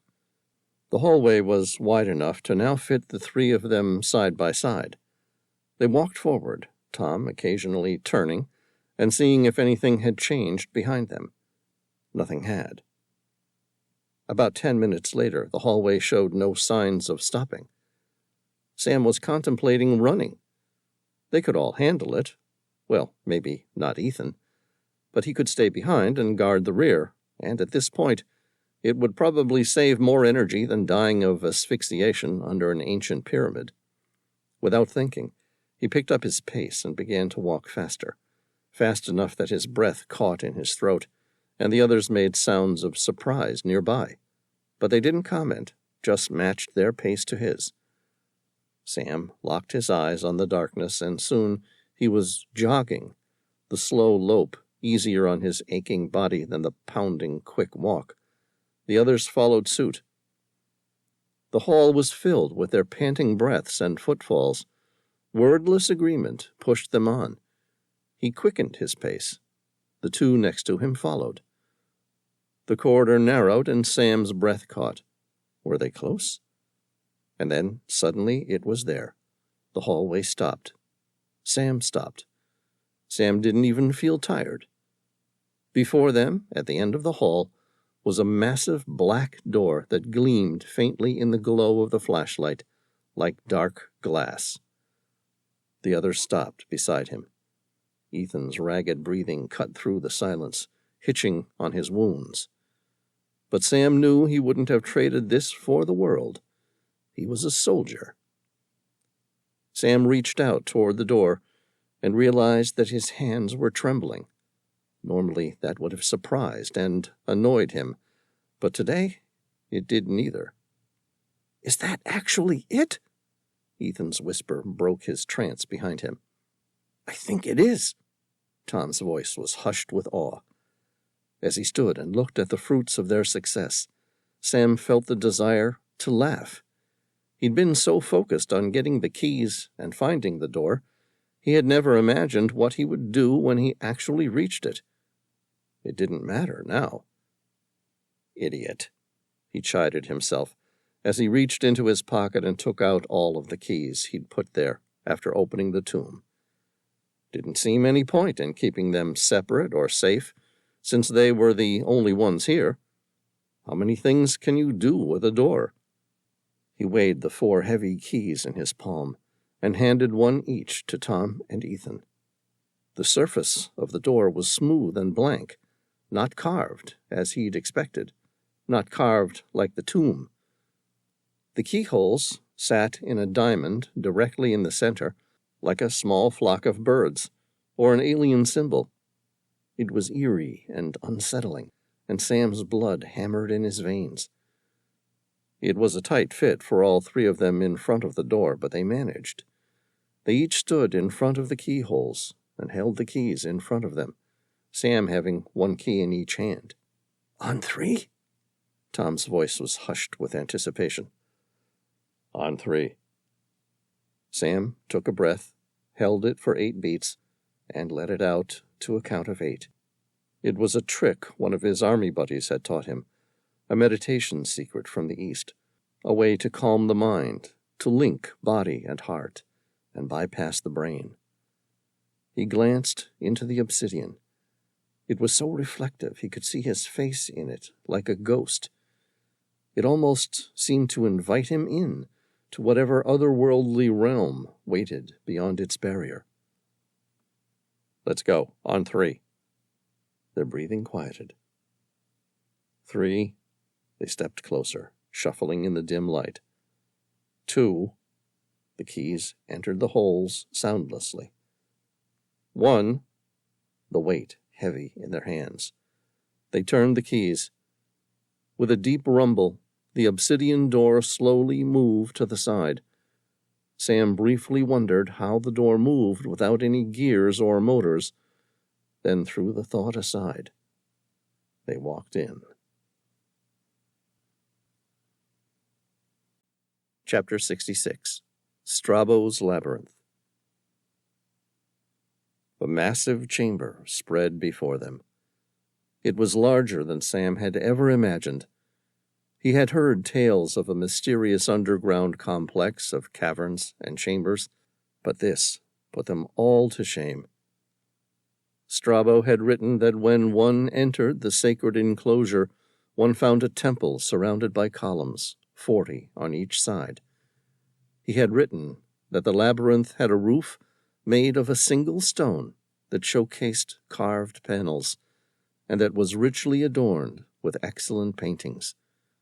He made note that it contained memorials of the homeland of each of the kings, as well as of the temples and sacrifices carried out in it, all skillfully worked in paintings of the greatest beauty. Well, Sam thought, someone had to put words to it. That words couldn't do it justice was hardly Strabo's fault. The man had tried. "Christ!" Tom muttered nearby, then crossed himself and glanced around guiltily. Sam understood. The holy name, spoken such, sounded profane in this place. He stepped forward into the massive chamber, awed. The 3 men drifted off on their own, taking in the splendor. Sam couldn't catch his breath, it seemed. Was it possible they were finally here? Had that turn of luck, accident, total accident in Afghanistan all those years ago, finally led to this? Loss of life, lack of sleep, secrets covered, secrets revealed. It all fell away as he stared up and up and up. Elaborate hieroglyphics covered the walls, scenes of ritual and royalty, court life and daily life. Boats sailed stone rivers, painted cows chewed painted grass contentedly with wise, slanting eyes. Sam saw treasure chests and resurrections, men coming from the stars, creatures emerging from underground, river gods and women with birds' heads, and birds with the heads and hands of men. There were islands and depictions of elaborate civilizations, carved palaces, and scientists, and delicate flowers. He saw statues that looked like Easter Island, but even more ancient, ships voyaging on painted seas. He thought back to what the ancients had written, that the labyrinth contained the key to mankind's history, that inside its hallowed walls, secrets of ancient civilizations and great empires, and the rulers who shaped history on the planet before history as we know it began. It certainly seemed true. Sam stood under the weight of the glorious alabaster ceiling, amid the mysteries and the wonder. His heart twisted tight in his chest, and something in him rose and tightened and spread its wings. Something that had been trapped inside since he was a boy, he felt, since that day in Nevada, since long before. He wept. They weren't sad tears. They were tears of wonder at the glory of it all, at the mysteries of man, at the unmappable human spirit. This was why he did what he did. This was why. So he could leave a legacy, uncover a little piece of the legacy that they'd already left for themselves. Jesus, he thought, trying to collect himself, hoping the others hadn't seen. Sitting here, sobbing like an old woman about ages past, pining for the days she'd never see. Get yourself together, Reilly. His eyes stung as he stared around him, and he shook his head. According to Strabo, there were 3,000 rooms like this. There were scrolls. Sam didn't know how they'd been preserved in the damp and in the dark. Some combination of low temperature and the right amount of humidity, maybe. He wasn't a historian or a restorer, and as pristine as they seemed now, he couldn't bring himself to touch them. Ethan, didn't have the same restraint. He reached out and touched just the corner of one of the scrolls with a wondering caress. The papyrus crumpled to dust before their eyes. Ethan staggered back, horrified. Sam just stared. Their eyes met in dismay. Ethan stammered. I didn't know it would... Sam shook his head. Not much you can do about it now. He turned his gaze to the room, where hundreds, perhaps thousands of scrolls sat in cupboards with tiny cubbyholes cut just for them. The secrets of the world, he thought sadly, known and unknown, and all just out of reach. There was a chance, maybe, a slim one, that with the right research tools and archaeological equipment, experts could excavate these precious secrets, but somehow Sam doubted it. He felt in his gut that these stories were meant to stay hidden and remain so. The men exchanged wry looks and drifted off again. Sam didn't know how long he wandered, lost in the majesty of it all. Dimly he was aware of Tom making rubbings of the walls, of him touching the floor, making sketches in his small book to record these feats of engineering. For Genevieve, Sam thought, as much as for posterity's sake. He wondered what Mia and Ethan had talked about the night before. He saw Ethan trailing his fingers over the walls, his expression as staggered as Sam himself felt. He was glad it had been true. He was glad Ethan, of all people, had been able to see this. Sam approached him, and Ethan jerked, startled. But it wasn't like it had been in the hotel room, a defensive reflex. This was merely surprise, the awareness that he was a human being with a body, and he was not alone in this room. Sam nodded at the wall. Pretty incredible, no? Ethan shook his head. I can't believe it's real. He gave a wry smile. You were right. Sam grinned. Well, I can tell you it makes me wish I'd learned ancient Egyptian, that's for sure. He touched the dusty wall reverently. That's the sign for bread, Ethan said unexpectedly, and Sam turned to him and stared. He gestured at the walls, covered in line after line of script. You can read this? Ethan shook his head with a sheepish smile. His voice was wistful. Just a few things. My dad brought me a book from the library once, on one of his sober binges. He knew I liked old stuff, puzzles and things. He thought it would make a good secret code. Sam smiled. Ethan rarely talked about his dad, leading Sam to believe that their time together hadn't been altogether pleasant.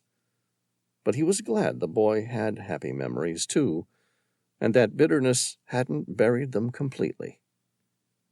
Hey, Tom, Sam called over to where Tom was still sketching in that little black book. He became aware that the other man hadn't moved from one specific spot for quite a while now. Tom was diligent. What about you? Any unrevealed linguistic skills? I don't even have any revealed linguistic skills, but I can tell you one of these things is not like the others. He ran his hands over the wall in front of him, a frown in his voice and between his big brows. Sam and Ethan glanced at each other, then shrugged. Curious, Sam made his way through the tables and the artifacts, trying not to touch anything, to where his friend stood, staring at the wall on the other side of the room. What do you mean? He asked, as he approached. He was still too far away to see properly. This. Tom frowned again. Now, I'm not a linguist, and I'm definitely not an artist, but these, they don't look like the rest of the hieroglyphics we've seen. Did they have different languages? I mean, different sets of symbols for different things? Sam shook his head as he got closer, trying to remember if that was the case or not. He'd never read anything about it. I don't think so.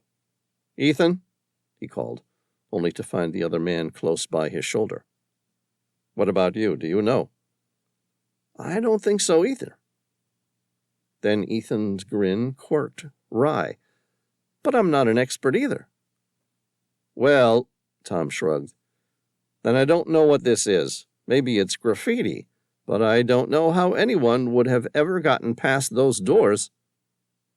Now Sam was close enough to see, but he didn't think he could possibly be seeing right. He stopped in front of the wall and peered closer, and then his mouth dropped open.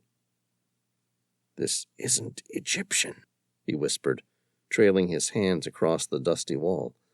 The writings were complicated, like a cross between hieroglyphics and ancient Sumerian and Sanskrit, something born from the crossroads of all civilization, hand-picked to secure the secrets of the ages.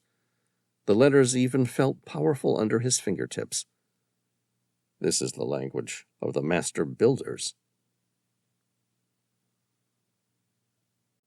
Chapter 67. Ethan looked at him sharply.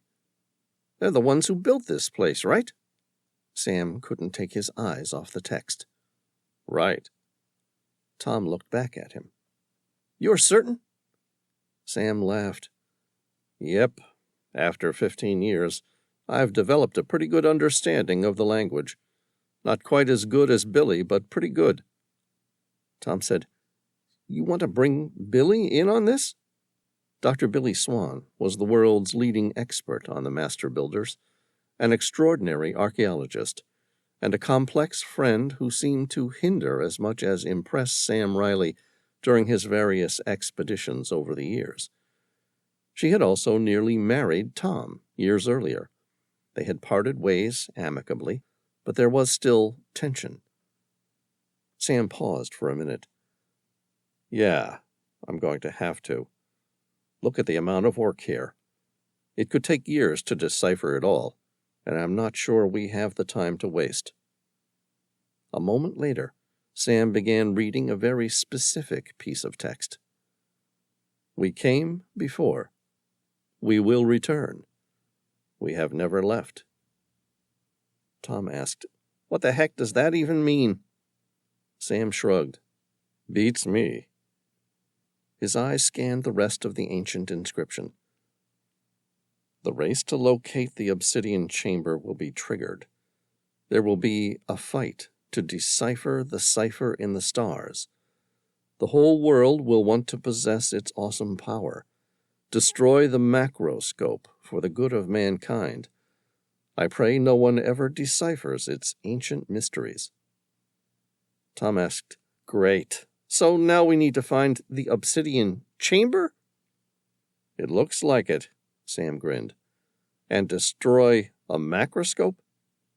Ethan asked, What is a macroscope? Sam shook his head. I have no idea. The only time I've even heard of the name was the classic 1970s science fiction book by Piers Anthony. But I can hardly imagine that the author of this ancient work intended to make any reference to the works of a sci-fi great. Tom asked, Any idea who wrote this? Sam shook his head. I don't know. Wait, there's a name down here. He fixed his flashlight on a small engraving toward the bottom of the stone wall. It was a type of signature. Sam read it. Michel Nostradamus.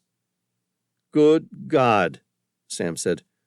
Nostradamus toured Strabo's labyrinth long before us. Ethan expelled a breath of air. How can you be certain? He left his name. Ethan wasn't convinced. Maybe there's another Nostradamus. Anything else? Yeah, look at this. Nostradamus chiseled the date into the solid stone. The date has been carved there for centuries. Ethan fixed the beam of his flashlight on the date. That's when he swore. Holy shit! That's today's date! Chapter 68. Sam greeted Dr. Billy Swan at the now open obsidian door. Despite having not slept for more than 24 hours, she looked every bit as beautiful and arrogantly stubborn as Sam remembered her. With a unique mixture of European and Asian descent, she had the sort of delicate yet striking features of a porcelain model. Of course, that's where any apparent weakness ended. Billy was up there with some of the toughest, most intelligent, and determined women Sam had ever known. For the most part, he couldn't stand to be around her. But when it came to understanding the ancient master builders, he needed her insight more than he needed anything else in the world. She was wearing olive cargo pants with a white tank top. Her face displayed all the signs of a person who hadn't slept much. There were slight bags under her almond-shaped hazel eyes, and her untidy dark hair had been tied back in a careless ponytail, a pair of Ray-Bans propped on top, a flashlight in her right hand. He shook her hand. Thanks for coming. She took it and grinned. Thanks for inviting me.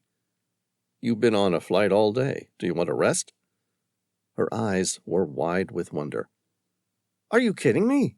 You found Strabo's labyrinth, a place that people have been debating even existed for centuries. I can sleep tonight, or tomorrow, or possibly the next day. But first I want to see this. Good, because I really need your help. Her lips twisted into a wry smile. It wasn't very often that he needed her. Why? Sam swallowed. Because we need to find the obsidian chamber. She made a half grin. Come again? You need to find an obsidian chamber? Sam nodded, leading her toward the section of writing made by earlier master builders. He fixed his flashlight on the section regarding the obsidian chamber. Look at this. Strabo wasn't the last person to enter the labyrinth. Nostradamus was. Billy's eyes lit up in wonder. Her mouth opened with awe. Nostradamus? Was here? Yes. Look at this. He says that on the day we entered this room, we unintentionally triggered a global quest to locate the obsidian chamber. Did he leave any proof that it was really him? She asked. Sam smiled. He knew exactly what she was referring to. In general, Nostradamus liked to leave clues in his secrets that allowed the future intended recipients to know that it was really left by him. Sam said, Nostradamus engraved the date that this deadly global quest to find the near-mythical chamber. She frowned, puzzled. And? The date was the very day that we opened the secret door and entered Strabo's labyrinth, and it was carved centuries before we entered. Billy didn't put up an argument. Okay, that seems like a pretty impressive magic trick to me. It sounds like Nostradamus. Did he leave any clue about where such a chamber exists, or how it can be found? No, but he does leave a drawing of a ship over here. Sam fixed his flashlight onto a second wall, where a ship, frozen solid in ice, with a large mountain in the distance, appeared. According to Nostradamus, the last person to ever set eyes on the obsidian chamber was on board this ship. Do you even know the name of the ship? Sam swallowed. Yeah, the RRS Discovery. Billy met his eye. Incredulity plastered across her face. Ernest Shackleton's ill-fated ship? Afraid that's the one. Ernest Shackleton was the last person on Earth to enter the obsidian chamber? Sam shrugged. Apparently. Well, that's great, Billy said, licking her lips. People have been looking for his ships for over a century. Besides, it's meant to be buried in ice somewhere in the worst portion of the worst sea in the world. Sam grinned. That would be the one. You should leave as soon as possible. Where? Antarctica, of course. Where else? You need to find the discovery before anyone else does. There won't be a lot of competitors racing down there to locate it in Antarctica. Are you sure? She asked. Given what Nostradamus wrote, it appears that you should go with the full might of the Tehila's weapon system. Mark my words, you won't be the only one down there, scouring the frozen lands for Shackleton's damned shipwreck. It will take a few weeks to get the Tehila rigged and provisioned for the icy conditions. Then you'd better get going straight away. Sam shook his head. But why? Why do we care so much about finding the obsidian chamber? Billy arched an eyebrow. Do you really need to ask that? I'm serious. We're in Strabo's labyrinth, one of the greatest catchments of ancient history ever found, a sacred storage place of knowledge, once thought to be nothing more than a legend. So why should I go on some wild goose chase to locate an obsidian chamber? She grinned. Why? Yes, Sam said, his voice emphatic. I'm asking you, why? Billy grinned. Because this obsidian chamber that Nostradamus writes about doesn't refer to a place where the master builders visit or once lived. It describes a place where the master builders derived their great powers. She took a breath, grinned. Don't you see? We're talking about the birthplace of the most powerful race on Earth, a place that allegedly still exists and potentially is still capable of providing those who visit it with unimaginable powers. Sam swallowed. Nostradamus said that By simply entering Strabo's labyrinth, we've set in motion a terrible quest, a race that will entrap some of the major players on the world's globe to hunt for the obsidian chamber." Billy nodded. "Of course it will, and why wouldn't it? Those who find the obsidian chamber might just have the chance to harness all the knowledge and power of the ancient master builders." Sam cursed. "Which means we need to find it first, before such power falls into the wrong hands." Chapter 69. Rhyolite, Nevada, 2 weeks later. A hawk's scream pierced the blinding blue sky. The air was cloudless but hazy, as the summer sun streamed through the dust kicked up by their rented jeep. The flat fields of Nevada stretched out in front of them, featureless and nondescript as Egypt, and yet a world away. The jeep puttered to a stop at the side of the road in a scrub of sawgrass and dusty sage. After a moment, Ethan killed the motor. They'd entered the city limits of Rhyolite, Nevada, almost 10 minutes ago, and the tension had been building ever since. Ethan glanced at him, but didn't take his hands off the wheel. "Are you sure this is the place?" Sam looked out at the caves and the rock outcroppings he hadn't seen in 15 years. They looked exactly the same. "Sure as I'm sitting here," he said. Then he wiped his brow and wiped his hands on his jeans, twisting around to the back seat and hauling out an unwieldy package. "You want to do this or not?" Ethan's jaw was set firm. "I'm certain." "All right." The sun beat down as they removed a shovel, and Sam counted out the paces. The sagebush was right where he'd left it, only bigger. Sam went first with the digging. The blade bit into the hard ground for a long time, the dirt as tough as old cement. When Sam tired, he passed Ethan the shovel with a grimace. "Here," he said, breathing hard. "You do it." Ethan took the shovel with skepticism, but he took it. "I don't even know what I'm looking for. What if I miss it?" Sam grinned. "You won't miss it." Ethan shot him a look, and then brought the shovel down into the earth with a sharp shuck. He dug for almost 5 minutes, long enough for the sweat to trickle down his back and stick his shirt to his spine. When the shovel hit steel with a muted ring, he stopped in surprise. His eyes darted to Sam, emerging from the digging rhythm he'd lost himself in order to avoid thinking about what might be waiting for them underground. "Is that the old container?" Sam dusted his hands and crouched down to brush away the loose clods of earth and sage root pieces like thick grubs. "Let's find out, shall we?" The hole was as deep as his arms were long, and Sam had to stretch out flat to reach the box, getting the red dry dust all up his nose. He snorted, but it didn't improve the situation. His groping fingertips hit metal, and he felt himself slide. Ethan grabbed his legs. Sam grabbed the box. "Okay," he said. "Got it."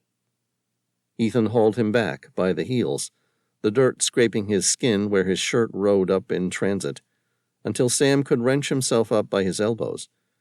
He did so, panting. He didn't remember it being in so deep. He hoped like hell this was it. But when he brushed the top free of dirt, streaking slightly red from his sweat, he recognized the same symbol embossed in the top. Just a circle, slightly embossed, and a line. It could mean a great many things, or it could mean just one. He let out a breath he hadn't realized he'd been holding. There was a lock on the front. Though rusted, it had held strong over the past decade and a half. Sam rummaged in the bag he'd brought and pulled out a key. It barely fit in the lock when he inserted it. It sure as hell didn't turn. "Here." He looked up barely in time to catch the can of oil Ethan threw at him. He placed a few drops into the lock, inserted the key, and waited. It took a frustratingly long time, But eventually the key turned, starting and stopping as necessary all the way. The lock sprang open slowly. Anticlimactic, but true to life. Not everything was a fairy tale, he thought, even if it felt like it sometimes. He looked at Ethan. "Well?" Sam lifted the lid, showering off bits of rust and roots. Inside was another box, this one military-grade and waterproof. No lock, just a latch, which Sam lifted as he brought it out. Inside nestled a Tyvek pouch. He pulled that out, too, with a strange jolt of déjà vu. He half expected them to come for them now, barreling down the road in those black Crown Vic Secret Service vehicles. Sam fought a glance at the road. He'd hear anything coming before he saw it out here. He dumped the pouch into his hand. A pen drive slid out. Sam rolled it over in his palm. Didn't look like much, he had to admit. Ethan peered over his shoulder, wide-eyed and fighting it. He shrugged. "So that's what this is all about, huh?" Sam held the drive up to the light. Black plastic with a red slide. 32 gigabytes. At the time, it had been outrageously high-tech. Now you could buy these beauties at the corner shop for less than you could buy a cheap bottle of drinkable wine. "Yep." Ethan regarded it with interest. "What's on it? What does it say that they want so bad?" "Say?" Sam turned to him in surprise. "It's not what it says. It's what it shows." At Ethan's raised eyebrow and skeptical gaze, Sam pushed himself to his feet with a strange sense of inevitability. The handle of the Jeep burned his palm when he pulled open the door. The heat from inside the car hit him like he was opening the door to hell.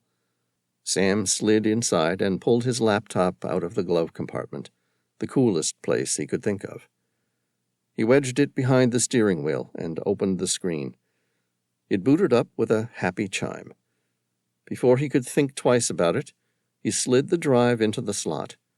He clicked on the icon when the new hardware was recognized. He was glad it had been.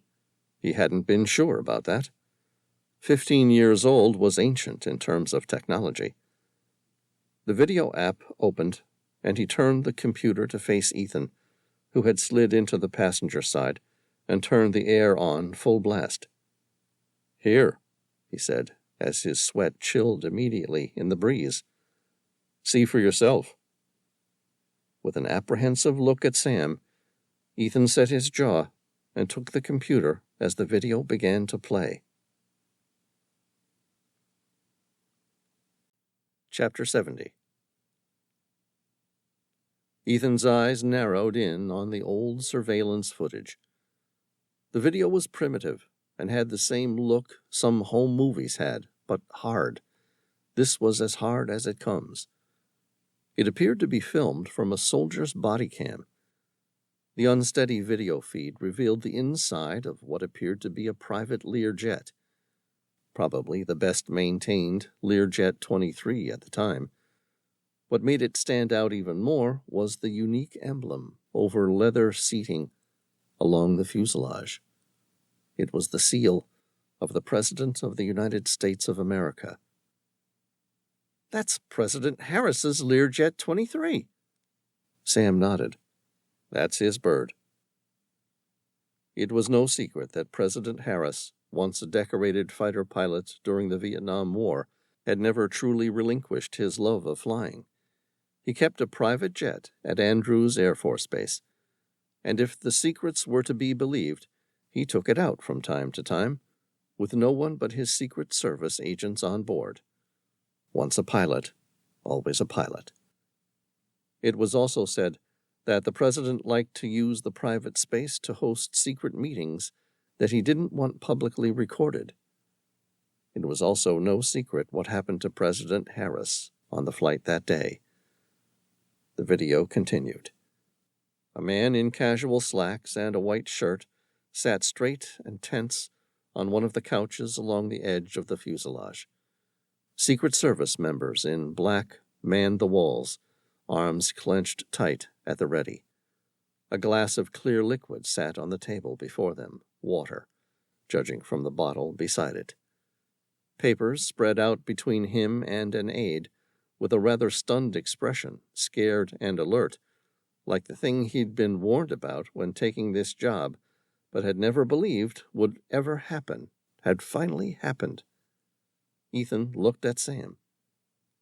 "That is President Harris." Sam nodded. "Keep watching." The president shook his head in the footage under the eyes of the servicemen. "Ames," he called, and one of the servicemen stood at attention. "Bring the whiskey. I'm damned if I know what this is." He ran a hand through his hair, rumpling the professional appearance. Beyond the windows, the sky was dark. The time stamp read 1:53 in digital white letters. "Where did he go?" "Head, sir." The aide tried and failed to not sound curious at the images spread on the table before them. The president grinned wryly. "Good man. Come at me with news like this and escapes into the toilet. Can't say I blame him." "If I can ask, sir, what news is this?" The president looked at him. "Well, I'd love to tell you, Elliot, but then I'd have to kill you." He gestured to the cockpit. "Run on and see what's taking Ames so damn long with that drink." He laughed. "And pound on the head if you pass it. Make sure he didn't get flushed out at 30,000 feet. Elliot smiled professionally. It's clear this president inspires loyalty and love. "Of course, sir." "And bring back a glass for you, too," the president called after him. He turned to the servicemen. "Anything in the Constitution say I can't give liquor to my employees?" "Only if they're underage, sir." A serviceman in black, short and stiff, with a ramrod up his ass, thought Ethan, nodded like the social climber he probably was. "It's legal even if they are, actually." The voice came from the man wearing the body cam. Then, when the president looked surprised, the man said, "What? We're in airspace. It's above the law." The president looked unsure about whether he was being had or not. "Really? Well, will you look at that? I had no idea." He gestured magnanimously at the soldier wearing the body cam. "I think you should be president instead of me, my man. Spare me all this bullshit." He squinted. "What's your name, anyway, soldier?" "Sam Reilly." Ethan paused the video. "What the hell were you doing on that flight?" Sam said, "I was supposed to be debriefing the president on the strange Labyrinth Key I'd found in Afghanistan." "So why the hell were you on board the president's private jet?" "Bad luck, I guess. I was flown to Andrews Air Force Base straight from Afghanistan. I hadn't slept. I was meant to debrief the president in the morning. Only somewhere along the way, the president found out I was there, and a Secret Service agent asked me to join him privately." Ethan swore. "They wanted another body on that jet when it went down, someone of a similar height and build to that of the president. It would all look the same after the jet went down." Sam nodded. "It would appear so. Press play. You can see how it all went down." Ethan pressed play. The next few events happened with lightning speed. One of the Secret Service agents pulled out his Sig Sauer P-229 and leveled it at the president. President Harris's forehead furrowed in puzzlement. "What the hell are you doing with that? We're not anywhere near the drop zone yet." The agent said, "I'm sorry, Harris. Every man has a price. They had my children." Sam Reilly dived forward, kicking him hard as the agent squeezed the trigger. The body cam footage went fuzzy and all over the shop as the soldier moved. The shot went wide, killing the agent behind the president. Harris, once a decorated Air Force pilot, moved quickly, grabbing the second agent's Sig Sauer. Sam gripped the agent's forearms, fighting to keep the barrel of the pistol away from the president. The agent slammed his forearm against the mahogany door frame in the fuselage, but Sam refused to relinquish his weapon arm. The agent used his spare hand to reach in and retrieve a second pistol. He focused it toward Sam. A shot fired, but it wasn't from the agent. Instead, President Harris had fired it, killing the agent. In the cockpit, the pilot was shot in the head, and the aircraft began to nosedive. Sam raced up front, ripped the man out of his chair, and fought to regain control of the aircraft. Next to him, President Harris, who knew the aircraft better than anyone else, worked to return them from the near freefall. It was a challenging operation, but they came through it, leveling the aircraft steadily and bringing it back to a cruising altitude. Sam glanced around the cabin. In total, 3 Secret Service agents were dead, and so was the pilot. The president, still at the controls, glanced back at Sam and asked, "Now what?" Sam shrugged. "Now we go back to Andrews and get you help, sir." "No, I'm afraid that won't do, son." Sam looked puzzled. "Why not?" "I'm being blackmailed by a Mexican cartel." The president pulled himself together with the force of personality that endeared him so much to his people. "My death was always the plan. It's just he gestured to the servicemen, they weren't supposed to actually do it." Sam stalled. "Come again?" The president crumpled for the first time that night. "The cartel has been blackmailing me for over a year. We've tried everything to get them to quit, but they're like animals. They've got information on me that will ruin my presidency, and if I don't comply with their requests, they'll—" He shuddered, his gaze frank. "Like you said, a man can pay for his own sins. Hell, sometimes I think it's right, even. But not my wife, not my daughter." He gestured at the death. "That was the plan. They knew that. We were to stage my death, and I would pass power onto Rowlands and go into hiding with my family. Once everyone knew I was dead, they would be safe. We'd planned it for months. I knew, and they knew, that it was the only way I would be safe for good, that my family would be safe for good. We were supposed to crash the Learjet over Rhyolite, Nevada. Engine malfunction. There are parachutes on board. We were going to jettison and hit the desert. Cars were waiting, but—" His voice broke, and he looked around at the carnage. "Fry, Anders, I trusted them. With my life. My God, they've monitored Sophia." He looked at Sam, pleading. "Is there a chance it was still the plan? I know it would make you, but is there a chance they were just—" He trailed off, lost for words. "Doing their duty?" Sam shook his head. "Those men shot to kill. How they missed you, I'll never know. I'm just glad I was here. This story would have been very different otherwise. Your wife would have been a widow, in fact." The man sighed, shaking. "What do we do?" Sam's gaze bore into him. "We go through with the plan." "You're right. We can still pull this off." "Do you trust the people on the ground?" "Yes, I have 2 Secret Service agents who I can trust with my life. I have to trust with my life. They are waiting for me. There's a car waiting for me. There are some parachutes in the back, and a specially built exit point. It will be a rough ride, but we'll survive."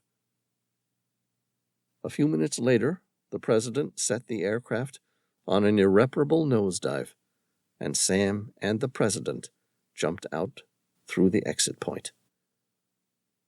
The video showed them free-falling until their parachutes opened. The 2 men parted mildly in the air, and Sam landed first. He met the president when he landed a few minutes later. On the ground, a black SUV approached.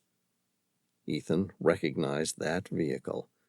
It was the same one he'd seen 15 years earlier, chasing Sam Reilly.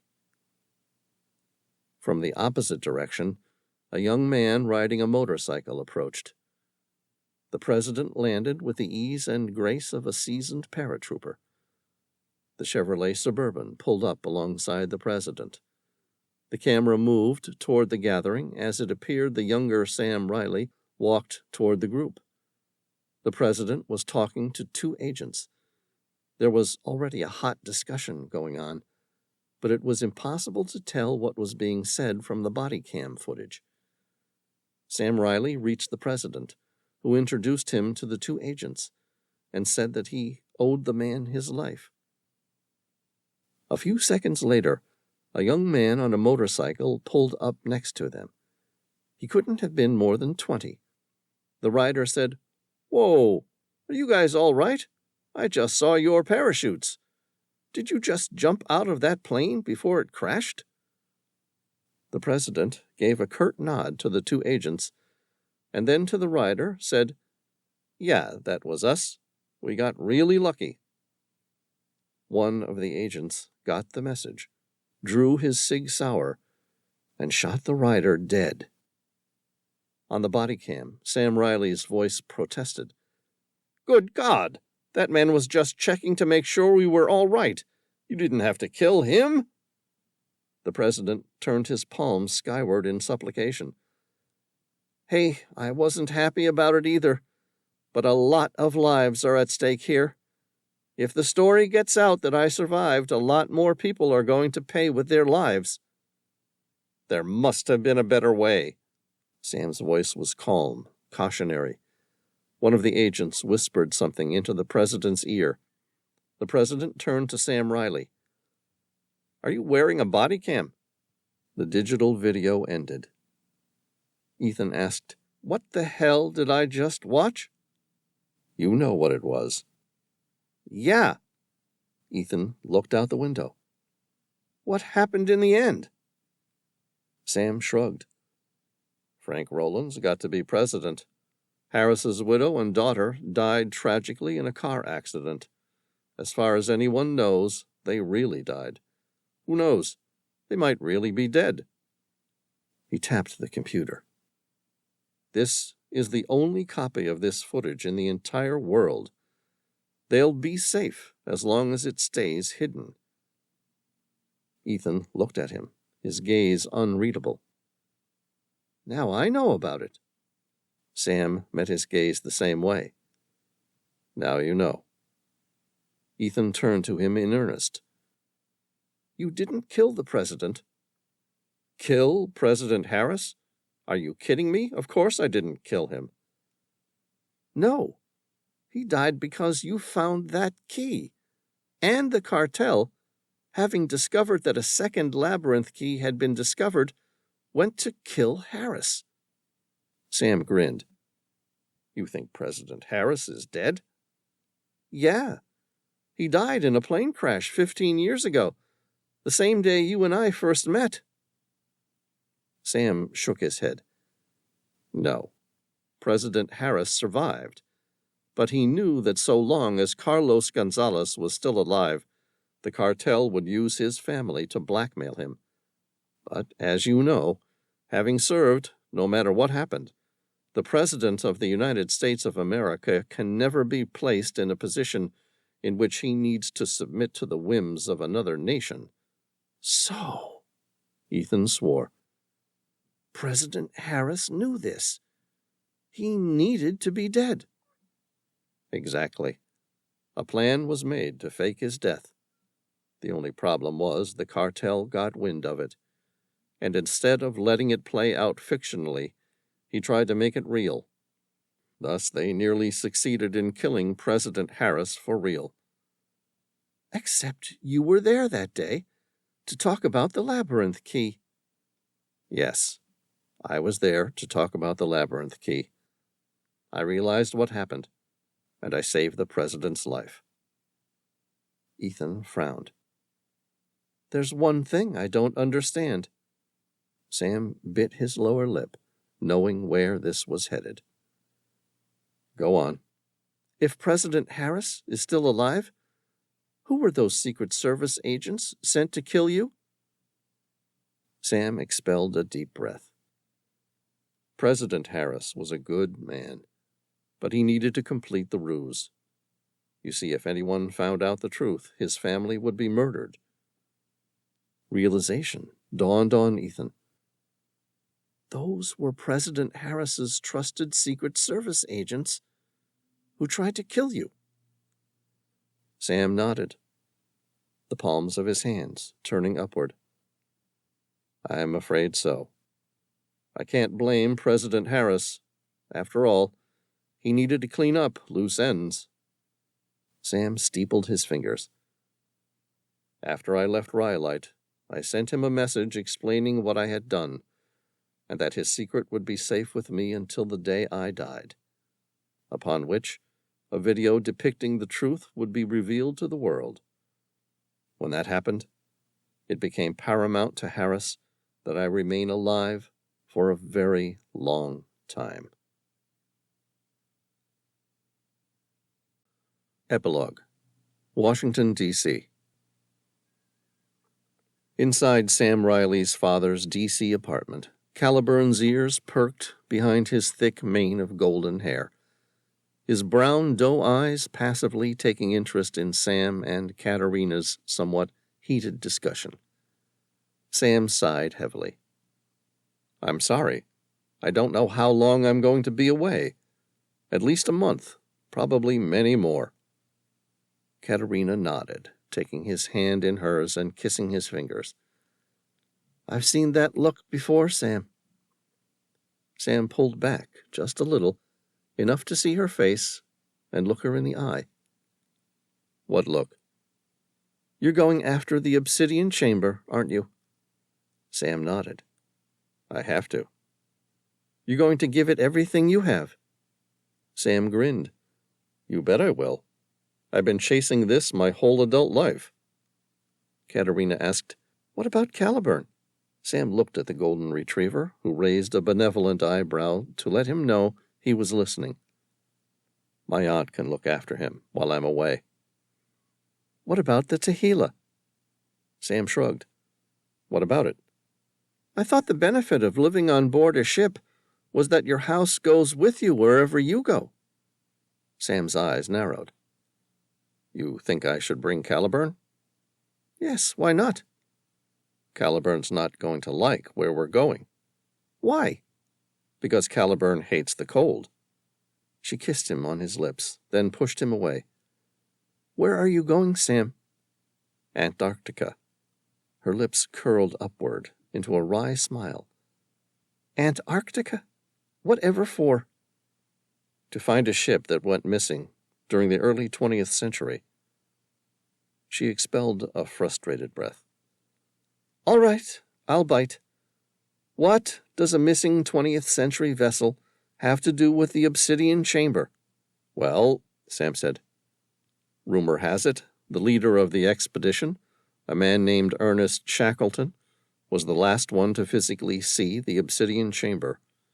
Shackleton was on an expedition to reach the South Pole when his ship, the RSS Discovery, became trapped in ice and abandoned, never to be seen again. Good God, Sam, you're looking for a needle in a haystack. No, I'm looking for a frozen ship beneath a sea of ice. Katerina could see she wasn't getting anywhere. All right, so you're going to leave Caliburn with your aunt? Sure, why not? She loves that damn dog more than anyone. Caliburn gave a curt bark in a not-so-subtle retort. Sam came and patted the golden retriever behind his ears. It's all right, Caliburn. You know we all adore you. Caliburn nuzzled into his arm before settling onto his lap, as though that was penance enough. Sam turned to Katerina and said, Besides, I wasn't lying when I said my aunt would love to look after Caliburn for a while. Katerina sat down and gave Caliburn an affectionate pat. Can you trust your aunt with him? It's okay. This is the good aunt, remember? Katerina said, Hey, I've met the rest of your family, Sam. Good, as a comparative term, isn't necessarily great. Sam met her gaze. In this case, it is. This aunt is good. She's been a sort of role model to me, an erudite, compassionate, and gentle soul, a confidant, and someone I can turn to for counsel. She'll take good care of Caliburn while we are away. Besides, don't let Caliburn's growl confuse you. He loves spending time with her much more than he's letting on. Katerina met Caliburn's raised eye. Is that true? You want to go visit Sam's aunt?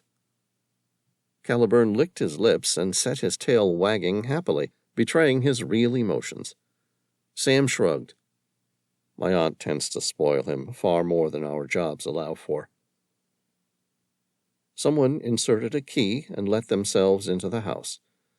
Caliburn stood up and immediately started barking playfully. Sam turned his gaze to meet Katerina's eye. See, I told you he was just waiting for her to arrive. A fit, healthy-looking woman in her mid-60s walked in, followed by a gentleman of similar age. Caliburn ran right up to her at the speed of a much younger dog. She kneeled down and embraced him, working hard not to get knocked over in the process. How are you, darling? She asked, talking to Caliburn first. Sam caught Katerina's eye. See? They waited a good minute before Caliburn and Sam's aunt settled, unsure which one was more excited to see the other. His aunt stood up and embraced him. Sam said, It's good to see you. I would like to introduce you to my girlfriend, Katerina. She smiled. It's a pleasure to meet you, Katerina. Sam's told me a lot about you. Katerina embraced her. You too. Sam's aunt smiled and put Katerina out of her misery. Colleen. It's nice to meet you, Colleen. Colleen turned to the gentleman with a kind smile behind her and said, Meet my husband, Wayne Mundus. The four of them talked over coffee. While Sam brought his aunt and uncle up to speed about his next project, Katerina talked about herself and what normal adults do for a living, and Colleen filled Sam in on her and Wayne's latest sailing trip in the Caribbean. When they were finished, they headed out the front where their SUV was parked. Sam opened the rear tailgate for Caliburn to climb in, but Colleen wouldn't hear of it. Instead, she pressed the lower button and opened the front door, exchanging the trunk for the front seat. She gave a curt nod to Caliburn, who provided a happy bark and jumped up onto the front bucket seat beside Wayne. Her eyes leveled with Sam's, suddenly serious. I recognized that voice when you called. There's something terrible going on, and you're going to try your best to stop it. Sam said, I have to. She raised a single hand to stop him. I know. You don't have to tell me. It's important. I just want you to be careful and know that I'm thinking about you. Anyone else, and he would have protested, maintaining his lie. Instead, he just said, I will. Good.